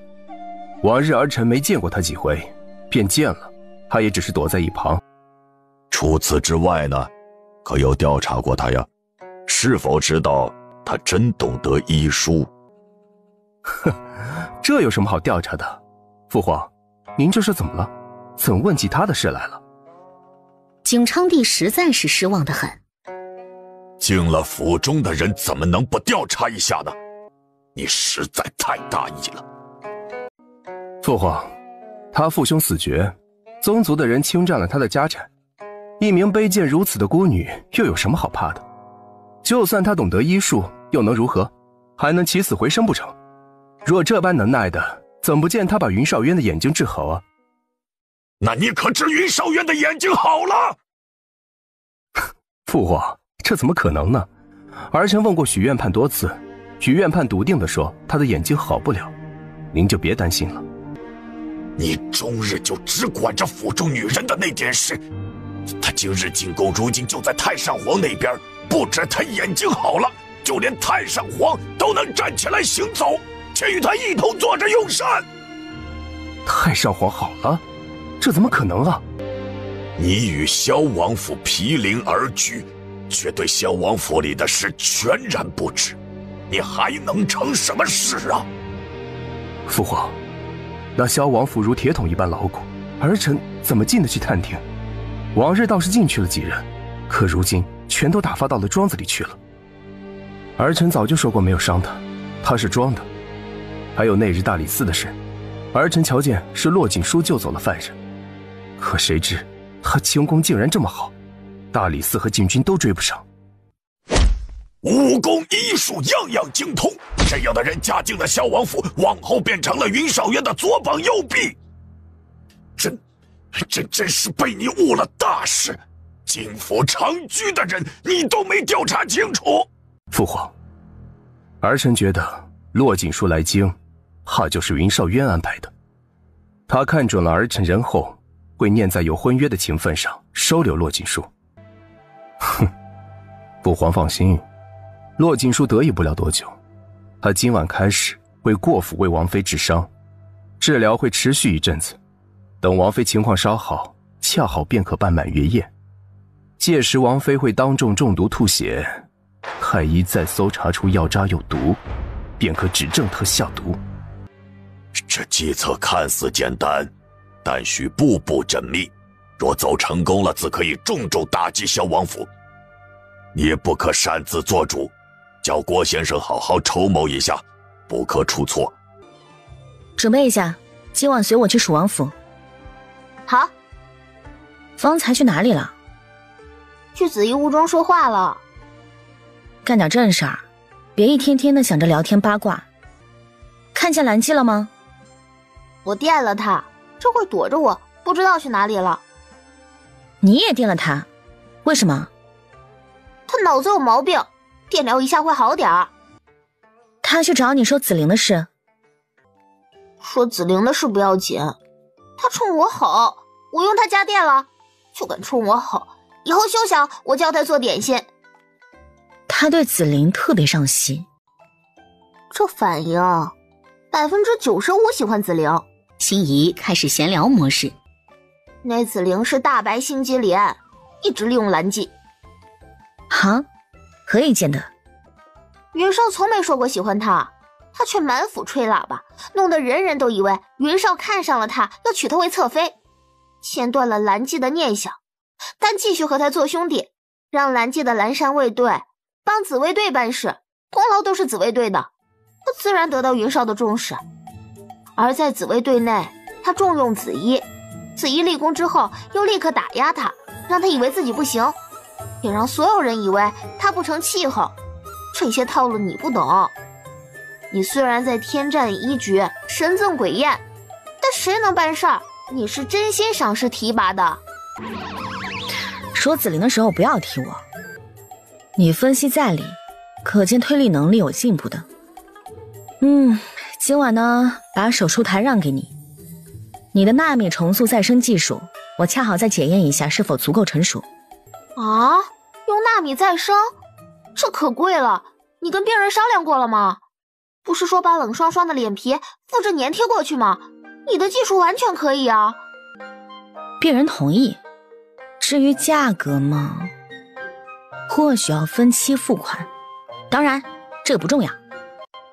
但是这个很重要的，为什么不选最便宜的方案？效果是一样的，你是想黑人家钱吧？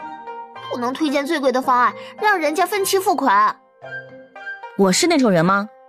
方案我都跟他说过，这个是他自己的选择。总之就这么决定了，你不要再啰嗦，今晚我当你的副手。我就是觉得有更好更便宜的方案。闭嘴。那好吧，您帮我看看耳朵冒尖了，削一下吧。刚要动手，眼角余光却是看到门口站着的樊妈妈。樊妈妈，什么事啊？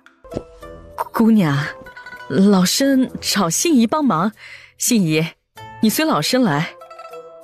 陆景书知道他误会了，去吧，快些回来，准备去蜀王府了。樊妈妈，你不要哭了，出来工作哪有不受领导气的？行了，我要忙了。你被姑娘责罚，她要割你的耳朵。心怡讨厌他。是啊，她喜欢割东西，你不要得罪她，否则小心你的。说完，瞧了一眼蓝记腹部以下，意味深长的嗯了一声，便大步去了。邀月居内，你着急什么呀？还没签手术同意书呢。用纳米重组技术耗时也比较久，反正我昨天来的时候都谈妥了，同意书后补。流程不是这样的呀。都说要抓紧时间，你这一通流程下来没个20分钟完不了，抓紧，先给他做面型取模，我打开系统之后便去把冷霜霜带过来。心怡觉得他很仓促，似乎是欲盖弥彰。陆景书启动双翼飞行，回到邀月居只用了2分钟。我开始了。等一下，这里有一颗红痣，避开。知道了。再生液的量确定清楚了吧？我算的还有错。好，舞台交给你。光波在探头里照出，缓慢的移动，肌肤一点点的织上去。哎，嘴巴歪了。是吗？嘴巴歪也不碍事，能吃饭能说话，还有一道疤痕，人如其心了。狰狞的面容，恶毒的内心，绝配。手术完成之后，骆景书收起了系统。你按照他原先脸上的疤痕帮他描回去，不过要比原先淡一点，别这么快叫人看出来。我把冷霜霜这丑妇送回去。等他回到房中，心怡却还没动手，而是先叫醒了蜀王妃。不是叫你先完成后面的活吗？先让他看看我的手艺活。天啊，景书，我容貌恢复了。和你原先还是有细微区别的，但是一般人瞧不出来，瞧出来也没事儿，反正你就是这副模样的。不疼了，真的不疼了。擦干眼泪，现在要在你的脸上画几道疤痕，然后帮你戴上面纱。我每一次来都会帮你重新画疤痕，让你的疤痕一点点变淡。锦书，谢谢你，你救了我，救了我的孩儿，如今还治好了我的脸，我真的不知道该怎么谢你才好。谢是要谢的，医药费。心怡动手，还没完成，抓紧时间。等做好这一切，你的脸暂时别沾水，如果觉得痒也不要伸手去挠，忍一忍。如果实在忍不住，用干净的手帕轻轻的压一下，可适当缓解。我记住了。每隔3天治疗一次，3天之后我再来。他话音刚落，便听得远处传来了尖锐的惨叫声。既然治疗完了，2位请。木香，送姑娘出府。心怡，我们走。冷霜霜的惨叫声还回荡在蜀王府的上空，不知道的还以为他如今正遭受着千刀万剐。殿下，还是把沈任大人请回来吧，至少他在，王府便无人能闯入。来人，把今晚守在邀月居里的人全部叫过来。殿下，您与郭先生进书房里说话的时候，曾有过一声怪异的声响，属下等前往查探，并未有任何发现。等到属下回到院子，发现原本等在书房外的二姑娘不见了，属下本以为她是回屋去了。云少渊，你是要激怒本王，羞辱本王吗？来人，集合府兵，本王要去问罪。殿下，不可鲁莽。他已经明目张胆地在蜀王府里动手，本王再忍下去，威严何在？郭先生休得阻止本王，本王今晚一定要找到他，问个清楚明白，到底本王哪里得罪了他，他非得这么针对本王不可？本王是他的侄儿啊！郭先生知道他冲动，但是没想到竟是这般的鲁莽，足足劝说了有半个时辰，才把云静风给劝稳住。是不是你做的？是不是你伤了你妹妹的脸？父亲，我如今有什么本事伤她？你休得狡辩！你没本事伤她，那罗景书呢？罗景书这2日都有来，一定是你跟他说了，他叫萧王府的人出手。你为了私怨，竟置侯府名声于不顾，简直丧心病狂！如果真是骆锦书动手的，那么他是为自己报仇，而不是我跟他说了什么。还有，就算真是我下的手，父亲也只有一个选择，那就是用尽所有的力量掩盖此事，不许透露半点风声出去。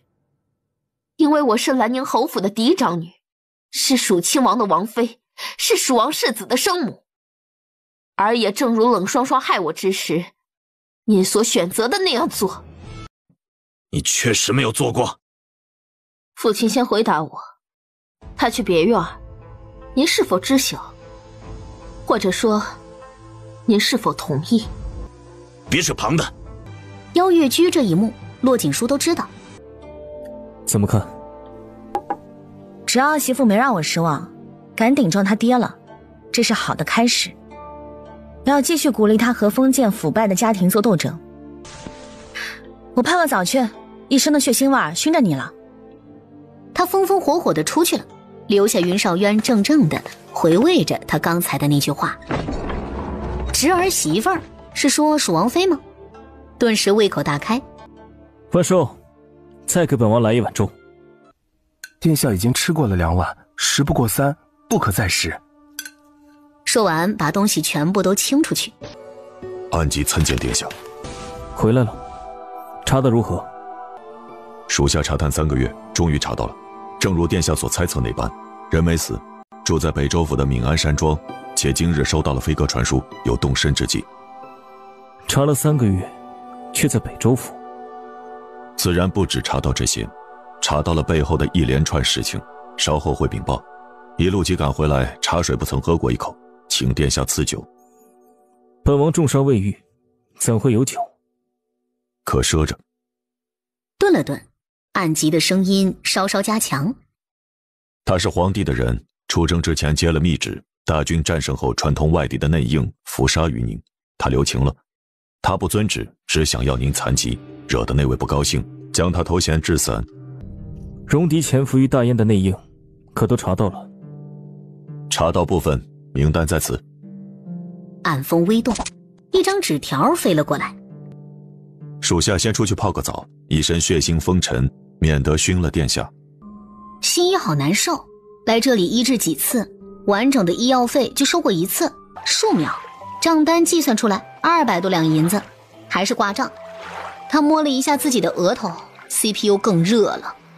白花花的影子从湖中飞起，飞到了梧桐树上。心仪从他的方向看过去，只见那人不知道在寻找什么。萧王府的人真是奇奇怪怪的，大晚上光着身子在树上找果子吗？那也不是果树啊。然后便见他摘下了一张梧桐叶子，遮挡住了下腹部的某一个地方。那叶子也没遮全啊！这个人若是给总司看见了，一定说他能处。尖叫声响彻了整个湖边。天气寒冷，你快回去穿好衣裳吧。暗吉面容被狂怒惊骇所吞没，想也不想，催动掌风便袭向了心仪。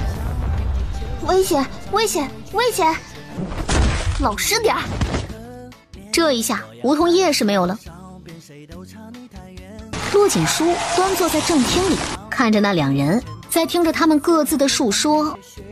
我本是为了帮他，何错之有啊？这大晚上的拿这张树叶遮挡，也没遮挡到，还……闭嘴！闭嘴啊！心仪却还兀自地说着。他把树打断了，树压下来的时候我还保护了他。再说他那里折了也跟我没有关系啊，谁让他擎天而起呢？这本来就不该起。我杀了你！起码1.88米的壮实男子就这么被心仪牢牢地摁在了圆柱上，丝毫也动弹不得。我去擦干头发，殿下处理吧。本王帮你。季叔，等等我。殿下，那个漏男的是什么人？也是府中的侍卫？暗吉，是影子卫的指挥使。怎么有个影子卫？不是只有4支卫队吗？萧王府有影子卫、4卫队，还有东南西北的府兵。影子卫由暗吉统管，成员1200人，全是暗吉以往演武楼的人，监听、探查、刺杀。大部分影子卫都分派出去，在其他国家，所以严格上来说，影子卫不是府中卫兵，除国与国大事或战事外，不参与其他的任务，所以他不算是王府的卫队。影子卫不上战场，4卫队和4方府兵上战场。所以方才站在阵厅外的也是影子卫？是的，他们跟随暗吉回来。也就是说，暗吉很快就会离开京城。他会留在京城，逮一串耗子，逮到了就会离京。趁着这个空档，骆景书帮他看了一下伤口。辛苦了。本职活做惯了，伤口恢复得很快，殿下很快就会没事了。本王如今也没事了。他睫毛轻掀，望着他。一直欠你一句真心的道谢，谢谢你，让本王可以重见光明，还不必忍受痛楚。说什么多谢呢，也是要给药费的。实在也是心仪叨叨的紧，便趁机说一说。啊？那给还是不给呢？是不好接话呀。季叔，明日父皇应该有旨意下来，你或许要暂时离开王府，大婚时再接回。4大卫队，你想带谁出去？紫衣。再选一队，只让紫卫队跟着你，本王不放心。紫卫队就够了，我应该只有云静风一个敌人，而我没把他放在眼里。不，你必须多带一队。所以安吉是收到什么消息？除了云静风之外，还有人会对我不利，是吗？只是怀疑，但有怀疑就要有准备，有防御。你的安全很重要。既然如此，那我便选红狼吧。红狼？他怔了怔，但随即点头。也行。红狼怎么了？他会不愿意？不是的，红狼也行，但红狼所带领的黑狼卫大部分是黑狼，人也是有的，是驯狼人。之前子怡说要给我训几条黑狼，我还以为黑狼是他所养，原来他是慷他人之慨。王府里的黑狼也是红狼管的，红狼原先叫黑狼，前2年才改名的。为什么改名？他未婚妻叫阿红，未婚妻重伤昏迷之后，他就改名红狼，说是2人1条命。阿红原本是紫卫队的，他也立誓，如果阿红不醒来，他也一辈子不成亲。骆景书回屋之后，所有打起来了吗？我走的时候没听到你们有声音了，怎么摆平的？他想吼我，我最讨厌别人吼我，我耳朵灵敏，吼叫声让我难受。他想吼你，然后呢？咬他嘴巴呀，咬着他嘴巴，看他还怎么吼我。你咬他的嘴巴，然后呢？你还别说，咬着就老实了，一句话没说。心怡，你可还记得，你现在是女人的外表？这只是外表，我本质是人工智能机器人，你知道的。我知道，他不知道。对于暗吉来说，他今晚被一个女人看光光，还被一个女人咬嘴巴了，意味着什么？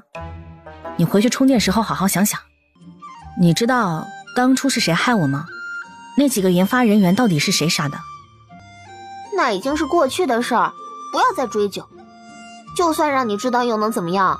你可以回去报仇吗？我就想知道，你说吧。你为什么会觉得我知道呢？更不要说在天战局了，而且天战局也不是以前的天战局了。不要想以前的事儿，过稳眼前。反正我回不去，天战局要烂，就让它烂透了吧，和你没有关系的。老子所有的青春与理想都埋葬在那个鬼地方了，不甘心。世间所有的事都有拨开云雾见青天的一日，而你需要做的是淡然处之，该吃吃该喝喝，静候真相来临。而且上帝关上了你的门，一定会为你开一扇窗。就算你长了一副倒霉的样子，但苦难不会逮着你一个人使劲狂薅，你也要感谢你苦难，是苦难成就了现在的你。一日，国公府是现成的，这几日稍稍收拾一下，内府会把家具购置送进去，过几天便是进宅好日子，姑娘可以搬过去了。多谢公公，公公请进去吃茶。咱家还得去蜀王府宣旨，就不进去了。去蜀王府宣太上皇的旨意？是啊，有些事情总要给人家一个交代的。太上皇也是劳碎了心才有这个决定的。姑娘原本是蜀王未婚妻，不尝个浅浅。萧王殿下娶了人家未婚妻，到底是叔父之尊，不偿侄儿一位侧妃，礼尚往来，天家和睦，皆大欢喜。兰姬送宝公公出去。当日你父亲出征前，曾在宫里见驾，与太上皇君臣相对许久，只互相叮嘱了一句保重。临走时，你父亲深深看了太上皇一眼，说一句告退。结果这一退，他没再回来。当时本王在场，他们君臣最后相见的这一幕，印在了本王的脑海之中，无法挥去。你父亲牺牲之后，本王暗中策划，才使得陛下派我挂帅。我要过得很好，才能告慰他在天之灵。云少渊看着他心里头沉重的原因是觉得大将军其实满门覆灭了，眼前的锦书很有可能会不是真的锦书，但他还没有琢磨透心仪话中的真正含义。你们两支卫队随着锦书过去国公府，等明年2月大婚之后再陪嫁回来。那若是陪嫁回来，黑狼卫以后岂不是娘家的卫队，以姑娘为尊？以后还有什么分别吗？大婚之后，你姑娘也是本王的。再说，以后不止黑狼卫，其他卫队也是以他为尊。骆锦书脸颊红红的咳嗽了一声，提醒他自己就坐在旁边，说话要注意方式。云少渊眉目盈润，既然要出去住，自然是要宣示主权的。那属下回头便叫黑狼出来拜主。把顽固留下，其他的都带走。是。顽固是谁？其中一头黑狼没什么特别的，只是早认了本王为主，不喜有人接近本王。依你来，本王便先把他关起来，免得吓着你。你放心，本王会慢慢教他认识你，给些时日就好。过了一会儿，姑娘，这是黑狼卫其中一部分成员，还有600多员在卫营里。黑狼卫何在？在。带你们的黑狼认主。黑狼卫真能与他们沟通吗？可以，狼儿们打小培训起来，听得懂指令，也看得懂手势。至于方才黑狼卫们吹的声音，在训练时就有巧妙之处的。等到了府邸，属下会教姑娘的。顽固是哪条？顽固没来，他是狼王，所以会把他们分开。顽固只臣服殿下，不服从属下和黑狼卫。顽固在的话，黑狼们听他的，不听我们的。红狼，说对吧？一声令下，黑狼退出。你也要收敛一下自己的性子，莫要见个陌生人就凶。本王呢，也会好好与他说的。你先忍耐些日子，等大婚之后，你与他融洽了，自然就能回屋去睡了。云少渊伸手抚摸着。好了，不哼哼了，吃吧，吃了继续陪本王钓鱼。骆锦书启动隐身，走下去看一下郎小三儿的模样。太上皇下旨意让武浅浅去蜀王府做什么的？下旨意让顽固去蜀王府才是的。心仪今晚没有回去充电，有心事？有，你坐下来，我跟你说说我的心事。为暗疾的事吧，解释清楚就好。他躲着我，我们搬出去之前一定要把这个误会解释清楚。我不是亲吻他，我就是单纯想阻止他吼我。我知道，我要睡觉了，明天去看看我的府邸，带你去。哦，你刚才去哪里了？哎呀，捉奸！他外头原来早就有一位了。云少这个渣男！无妨，我是大，他是小，我是正室，他是妾。我准不准许他入门，还要看他会不会来事儿呢。人家先来你后到，你阻止得了吗？感情的事儿哪里讲什么先来后到呀？正事为大。睡了。我抓暗疾仔去，包他洋葱。骆锦书迷糊地叮嘱了一句：“剥什么洋葱？别给我添麻烦啊！”骆锦书刚睡着，心仪就回来了。你喝茶？嗓子有点干。嗓子有点干，还咳嗽？骆锦书视线拉长，打量着他。你和暗疾的误会解释清楚了？应该是清楚了。你出去之前说是剥洋葱，什么意思啊？他不是一直说我看了他的身子吗？仿佛多吃亏似的。但其实那晚我也没瞧到什么，那干脆剥掉他，再剥掉我自己，大家一起看，谁都不吃亏。所以你把他掳了，剥掉他的衣裳，也剥掉你自己的衣裳，你们互看？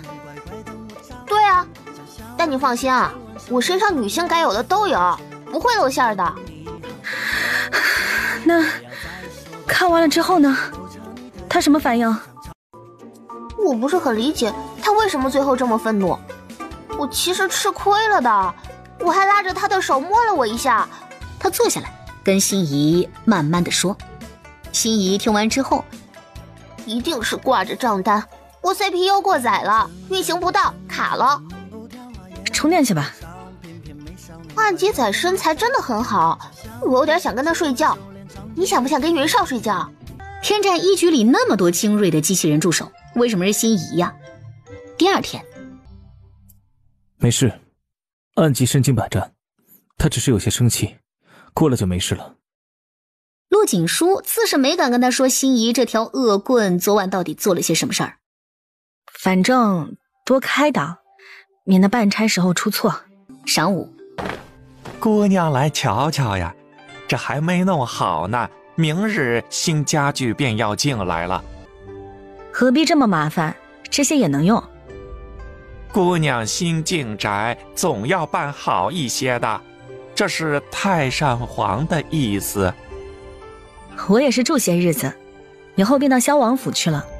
若弄得奢华贵气，爸还不愿意走呢。哦，那可使不得，使不得的。那就没必要花费这笔银子了，我换张床就行，其他一律不变，维持原状。而且我觉得这里很好，我很喜欢这些家具和摆设。姑娘真的喜欢这府邸？喜欢啊。既然如此，那就听姑娘的意思，只换了床，再送些新的床铺和日常用品来，别的都不置换了。请公公替我转达感恩之意。会的。陆锦书没有久留，便带着红狼和紫衣走了。冷霜霜那边什么情况？今日紫薇队有禀报回来，说冷霜霜寻死觅活，哭闹得不可开交。兰宁侯与蜀王府都没有报官，也没有继续追查，他们认为就是萧王府的人做的。啊，他们猜的真对。姑娘，您您说话真有趣。有趣？这算什么有趣？这不是事实吗？有趣啊。您叹息了一句，还笑了。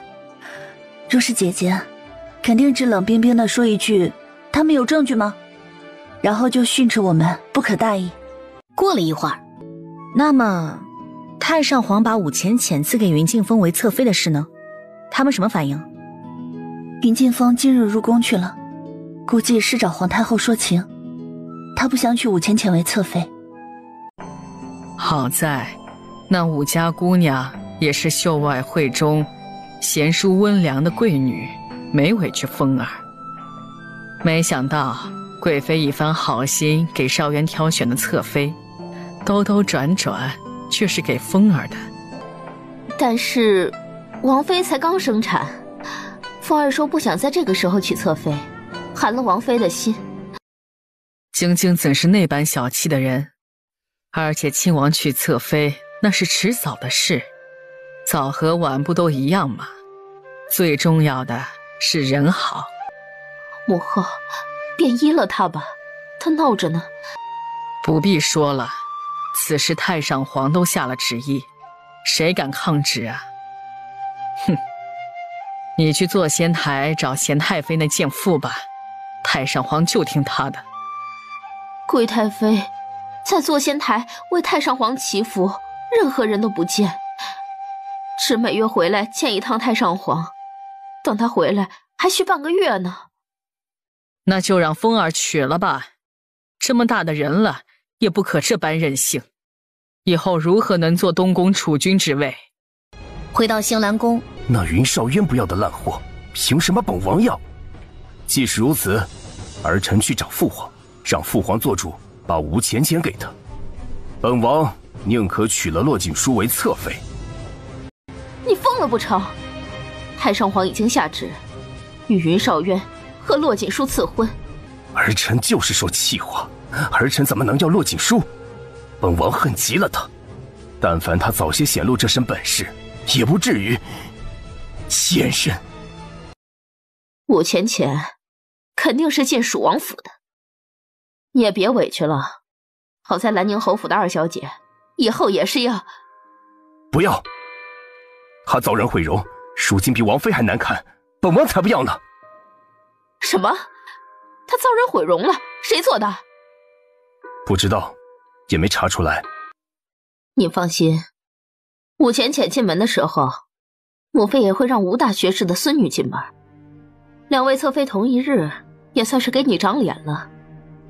那吴家姑娘也无趣得很，儿臣实在是不喜欢。你还想不想要这太子之位了？随母妃做主吧。姑娘身边有周元、周倩，再挑几个2等丫鬟和新一起，也就差不多了。你觉得我哪里像她的丫鬟？新一，我不是这个意思，我是说，毕竟过去住的日子不是很久，人太多，嘈杂得很，姑娘会不喜欢。谁说她不喜欢了？你知道她不喜欢了？当领导的谁不喜欢前呼后拥，多挑几个不差钱？兰季一时无话，转身出去。来，我有事跟你说说。新一姑奶奶，我这事还没办完呢，先容我安排安排，回头咱再说，行吗？好，我等你。你在这里等等我，我去个公房就回啊。好，我在这里等你。闵先生没回，晚上都没回，再一次辜负了心仪的信任。骆锦书在闵先生去公房的时候便开溜了。骆锦书，当日你来京，是不是云少渊让你来的？你早就跟云少渊勾结，对不对？叔王，如果我说之前不认识萧王殿下，你不会相信。我说是他指使我来的，也违背事实。所以你要我给什么答案？是谁让你来京城的？冷霜霜。你在北周，他如何能叫你来？冷霜霜固然可恨，但由不得你胡乱攀咬。他可恨，但你还信他，你说气人不气人？是云少渊，他怕本王当上太子，他无时无刻不想算计本王，陷害本王。蜀王过虑了，人家没把你放在眼里，凭你也不需要怎么用心思去对付，多少人拉着拽着你，你自己硬往泥坑里跳的。说完，便要越过他往里走。站住！我去看看王妃，如果蜀王不许我进去，那我便回萧王府。武浅浅的事，你知道吧？知道。除了武浅浅，还有吴大学士的孙女，应该会是同一天进门的。我听说武浅浅非等闲之辈，难缠得很，你能应付吗？再难的路我都走过了，不怕。或会吃亏，但我能扳回来。我必须要保护儿子。以后每隔几日我会过来看你。至于你的计划是否需要我，我会安排好，你放心。且说，我实不愿意再把你拖入蜀王府这泥潭来。你等我好消息。晚上，云少渊却没有回来用膳，只是派了青翘回来告知，让锦书不用等他。军中这么忙吗？不是忙，殿下被罚了。啊！哎呀，没完没了了是不是？又罚？身体都还没好，怎能罚？樊小花是故意跟殿下过不去是吗？哎，没法子，殿下把装备库里的棉衣咬烂了，这是他自己定下的规矩。但凡损毁装备库里的物神，轻则跑18圈，还咬烂了几件，樊将军便罚他跑36圈。要命啊！他咬烂了军中的棉衣？是的，殿下承认了。我找樊小花去，殿下给他纠察将军一职，他便拿着鸡毛当令箭，连殿下都敢罚了。樊小花是樊妈妈的谁啊？小花将军是樊妈妈的侄子，是南大营的纠察将军，管军纪。他做事很认真称职，谁犯错都罚。殿下被他罚过好几次呢。一圈是有多大？1里。36圈，36里。他若健康的时候没事儿，但刚做了手术才多久啊？姑娘，您去了也不管用啊，谁求情都不管用，反而会加罚。小花将军执法严明，不允许说情的。我怎么会去求情？军中的事轮不到我这样的妇道人家管的，军营不是咱家里。殿下认罚了就没事，否则小花将军日日登门缠着，那才可怕呢。他护着顽固，自然是要认罚的。顽固不是编制兵，他犯错不用罚吧？罚呀，饿7天，所有黑狼都一样。正好心怡走进来。哎，心怡，你吃了没？快来吃，姑娘做的菜可好吃了。我吃过了。听说殿下没回来用膳，您要不要再下厨去给他做点儿，然后热在锅里头？要的话，他现在马上就去做。我下什么厨？难道去洗个菜吗？你去给他炖点汤吧，等他回来喝。殿下，先喝汤吧，这是姑娘特意给你炖。看到骆锦书扫过来的冷眸，他改了口。特意叫我给您炖下的汤。脱了衣服到床上躺着，我看看伤口。没事，一点事都没。西姨，摁住他。好，剥他洋葱。西姨出去，本王自己来。闭上眼睛。骆锦书看到那个伤口的时候，脸色就已经很不好了。今天吐过？吐了。有血？有点儿。汤也别喝了，用药吧。饿了。饿着吧。今日跑了几圈？36圈。能不能遵医嘱？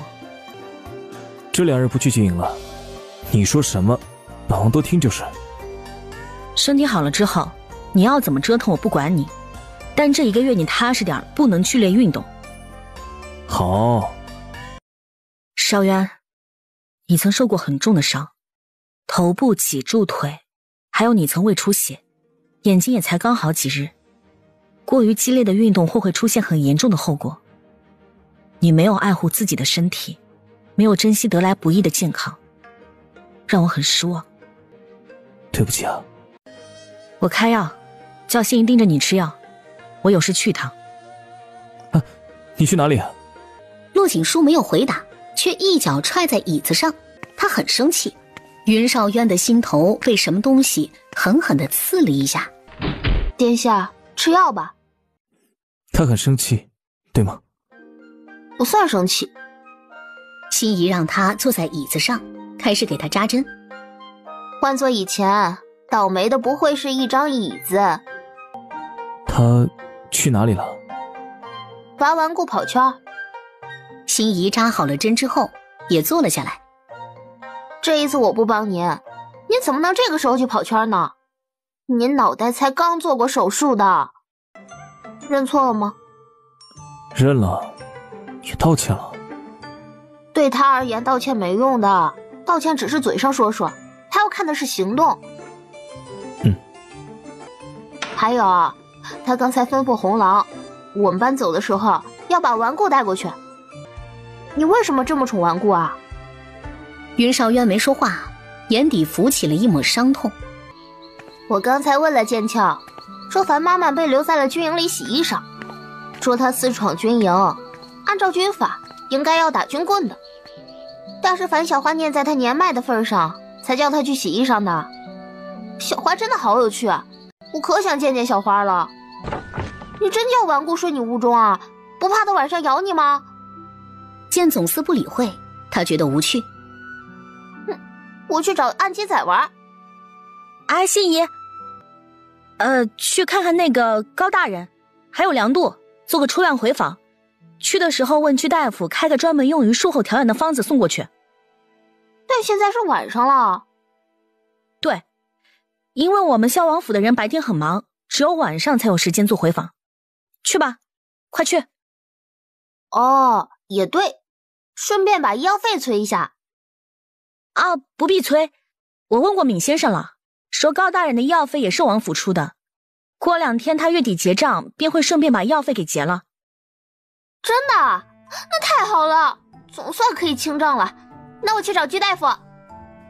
机器人蹦蹦跳跳的走了。还生气吗？对不起。云少渊展开手臂，抱着他的肩膀，方才悬起的心如今慢慢的落地。他听得懂我们说话吗？听得懂指令，一些简单的话也能听懂，自小训练的。他爹是狼王。是，也牺牲了。我带他过去国公府住一阵，你不反对吧？看到你接受他，本王很开心。我没有不接受他，那只是我的气话。我气你。保证不会再犯。好。他们开始聊天，他问他喜欢吃什么，喜欢做什么，会看上一些什么书。有内涵的书，例如图文并茂的人体结构书。你知道我是大夫，对人体的穴位经脉要有完整的了解。哦，本王喜欢看兵法和武功秘籍，看来我们对待知识的态度一致啊。不一致。你不懂。他点头。对，是一致的。3天后，骆锦书乔迁国公府。京中权贵大部分今日都呈上了贺礼，不算名贵却也得体，唯独有一份。他上前去指着礼单底下标注的，这是武家送来的鎏金打造的棺材，10寸大小，底部刻着升官发财4个字，是放在紫檀木首饰盒送来的，且包了几层，底下的人一时没瞧清楚，收了进来，我已经试过了。取来给我看看。奴婢给扔到一旁去了。姑娘，你莫看，看了要吓着的。姑娘要看，拿来便是。有人办喜事送棺材的吗？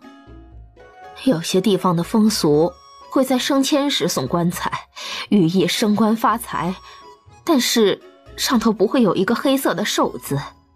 武家人是借用风俗行诅咒之时。鎏金青铜棺材值得几个银子，收着吧。过阵子晴浅姑娘要嫁入蜀王府为侧妃，咱们借花敬佛，再添点礼回送过去便是。姑娘好心思。还有一家送的贺礼比较特殊，特殊在礼物贵重，是沈家送来的，一尊雕工精致白玉观音，一对玉如意，2串红珊瑚念珠，再加1扇紫檀木屏风。沈任家，我与沈任有仇，为何送我如此名贵的礼物？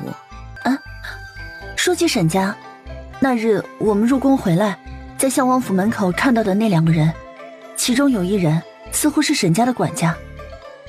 哦，哼，那棺材送给沈任还差不多。沈任从北周回来都这么久了，还没死呢。这重伤加中毒，按说是活不了10日的。满姑姑这一听便明白了。姑娘，沈家那边下了这么重的礼，应该是要求医的。姑娘，若有人求医，您是拒绝还是会去？即使找上门来，定会有医治的。看情况啊，先进来问过我，我了解过之后再决定。是有钱就治，还是说有权就治啊？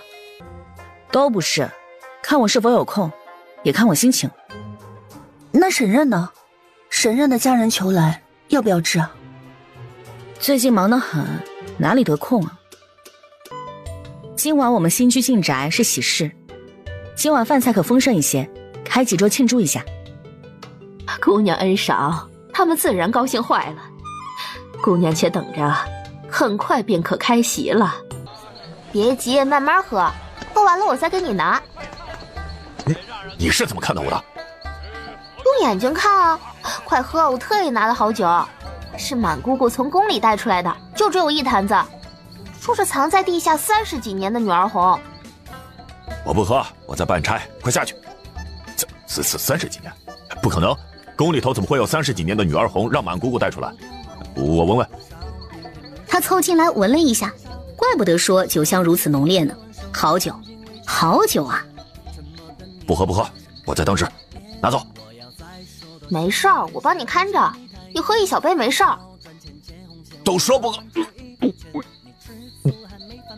心仪张开拇指、食指，钳住他的下巴，用力的一捏，按吉嘴巴张开，1小杯酒往他的嘴里一倒。你怎么能这样？你总是强人所难，我都说了不喝，你听不懂人话吗？要不要再来一杯？这酒是满姑姑给殿下准备的，殿下没来，我就藏了。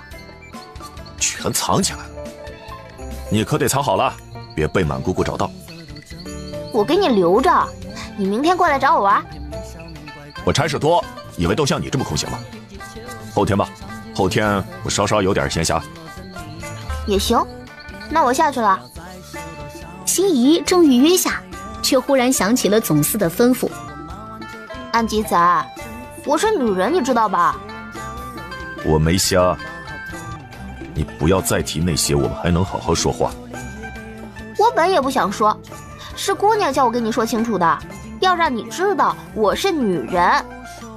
姑娘让你跟我说清楚了，她为什么会让你跟我说清楚？你跟她说了什么？就说了那些啊。哪些？就说我们一起看对方身体的事儿啊。你为什么要跟姑娘说那些啊？这有什么不能说的？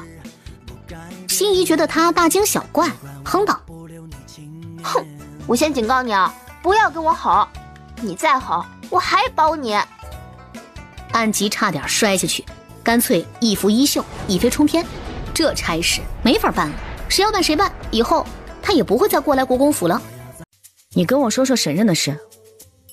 沈家也算名门望族，沈任的母亲与蜀王妃的母亲是姐妹，所以沈任是蜀王妃的表哥。沈家这些年没落了，但根基还在，名望还在。沈任进蜀王府当侍卫长，是想另辟蹊径，振兴家族。但进府之后才发现，云劲风根本不是外界所传的那样英明。沈任在王府的日子很憋屈，云劲风拿他当下人，但沈任不愿意轻易认输，因为他进王府当侍卫长的事儿，全京城都知道，都议论纷纷。他想扶持云劲风，成为太子，自己呢，则可当东宫之臣。姑娘要救他，还在考虑。姑娘若觉得为难，不必考虑，撵走便是。如果是出诊，可去可不去；但若是送到了府门口，那就一定要收治入院的。子怡，你先出去，我考虑一下。子怡出去之后，你想去出诊啊？稍渊能力超绝，我要配得起他，就一定要自己积攒名声和实力。你现在也不差，国公府小姐呢，而且还是太上皇亲自赐婚的。那不是我赚来的。一样吧，这里的女子都是仗着母家做后盾的，而且我相信云少不会嫌弃你。所以为什么要把主动权交给别人？我尽力与他肩并肩，不好吗？随便你，反正我很高兴的，我就怕没活干。只是，如果你是为了一个男人去做一件事情，有些肤浅了。赚到的银子和积攒下来的名声，是我想用，不是他。难不成要把没钱的话说出来吗？心仪也是不知人间疾苦的，审认很合适，因为现在满京城都知道他被撵出去，闹了个大笑话，关注度很高，可以把他的名声传出去。说起银子，你说闵先生出去告诉子怡，让沈家的人把沈任送过来。沈任的父母亲自送他来的。我长话短说，沈任的伤很重，你们应该也请过不少大夫，应该都说救不回来。姑娘说的对，便是宫中太医，下官也请过了，都叫准备后事。所以救他要用很特殊的药，甚至我也没有绝对把握。药好，价格自然贵。我不知道你们家里情况如何，是否能负担得起药费。姑娘，妾身便是倾家荡产也要救他的，你不用担心药费的事儿。你说需要多少，妾身马上叫人回去筹。人如果救不回来，请我收一半，但人如果救了回来，我是要收足的。他竖起一个巴掌，实在是羞于说出口。5万两，姑娘是在抢？有的，我们有的，姑娘请尽力。可以。其实他想说500两，因为150两以内，如果救不了沈任，也实在是救不了的。姑娘，我们能给5万两，能给的。骆景书看着他们收人家5万两，他真做不出来。姑娘该不会是说50万两吧？50万两，越说越离谱了。我是说人没救回来，我收500两；人如果救回来，收足1000两。1000两不是上限，如果到时候要用到一些特效药，有可能需要3000两，最多是这个数了。用了3000两的药都救不回来，也没必要继续治。骆景书也不跟他们多说，叫子怡进去请他们出来，再把心仪召唤过来，开始治疗了。这人命大，这样都死不去。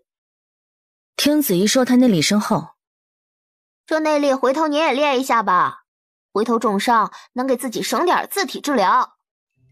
盼我点好可以吗？你们人类都会受伤的，这需要避讳吗？要听笑话吗？不听。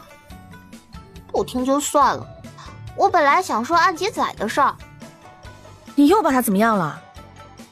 没怎么样啊，他自己爱生气。我就是跟他说，你知道我们一起剥洋葱的事儿，他就生气了。人家殿下知道你偷看了他，还捏了一把胸口，都没生气的。骆景书手一抖，沈任差点送命。什么鬼？我什么时候偷捏他胸口？手术那会儿啊。后来你不是去救明月了吗？他很担心，我让他不要担心。我说你在天战一局都身经百战了，是个老奸巨猾。什么？你跟他说了天战一局？没说天战一局里的事儿，我就是说你在天战一局里身经百战。后来他还为什么走私的事，我都警告叫他不要试探，我什么都不会说的。有个什么屁分别吗？他连总司都知道了。心怡，我崩了你！心怡意识到自己犯错了，顿时不敢再说。手术做完之后你别走。沈任的手术预计3个小时，最后2个小时做完。把你们的对话复述出来，我知道你可以一字不漏。心怡翻找记忆，把与云少渊对话复述出来，分析他可以活着回来，说他趁机轻薄捏了云少渊的胸口，说他在天战一局里没人喜欢，说他凶恶是女魔头。这所谓什么都没说，简直就是把他骆锦书的老底儿都给掀了。沈任出监护之后，你立马回系统关禁闭断电，以后除非有手术，否则不得出来。啊，我好多都没说的，我没告诉他你喜欢看男人洗澡。我什么时候喜欢看男人洗澡了？喜欢的，大家都知道的。他们洗澡的时候都会说一句小心骆女魔头看。骆锦书瘫坐在椅子上，心梗了，真心梗了。您犯不着这么生气，后来他问的那些话我都没说，他也没接着问了。还想说什么呀？说我在天战一局像个傻子似的跟上司闹矛盾，回去又被属下质疑戏弄，说我杀了几个研究员，篡夺了别人的成果，说我被关在海监5年，为了活下去不得不杀人。你是进阶智能机器人，你分析事情的时候头头是道，你应该知道什么可以说，什么不可以说。我不是这个时代的人，这里也没有机器人，你把自个儿的老底掀了，我们就没有活路了，你懂不懂？云少渊现在是可信的，但是他能一直这么对我吗？我是什么人你不清楚吗？从来就没有人喜欢过我，他只是一时被我的本事蒙蔽了，觉得我新奇，觉得我与众不同。等他认清楚了我，就不会再喜欢我，到时候会怎么对我你知道吗？我死了你还有机会出来吗？蓝血盾在我这里你回不去的，你只能永远待在一个已经死去的系统里，永远不可能出来。术后1个小时，你在这里看着，我出去跟家属交代。总司慢点走。骆锦书关闭他的说话功能，闭嘴吧机器人。姑娘如何？是否有救？内脏出血，我给他开了刀子，把出血位置缝补止血，用过1轮名贵的药了，暂时止血了。姑娘，犬子是否有活着的希望？暂时情况稳定，是否能脱离危险，看今晚。今晚我会守着，有突发情况会持续给药，这点你们也要做好。有，我们做好准备，银子有的。不是银子的事，是有突发情况的话，还是会有危险的。他呸了自己一声，说这些不就是为了讹点钱吗？还装什么清高呀？沈夫人带着哭腔道：还请姑娘尽力，姑娘若救得了沈任，便是我沈家的恩人了。不说这些，你们先回去，3天之后再过来。进屋之后看到心怡，骆锦书已经是不生气了。这一次原谅你，下次不要了。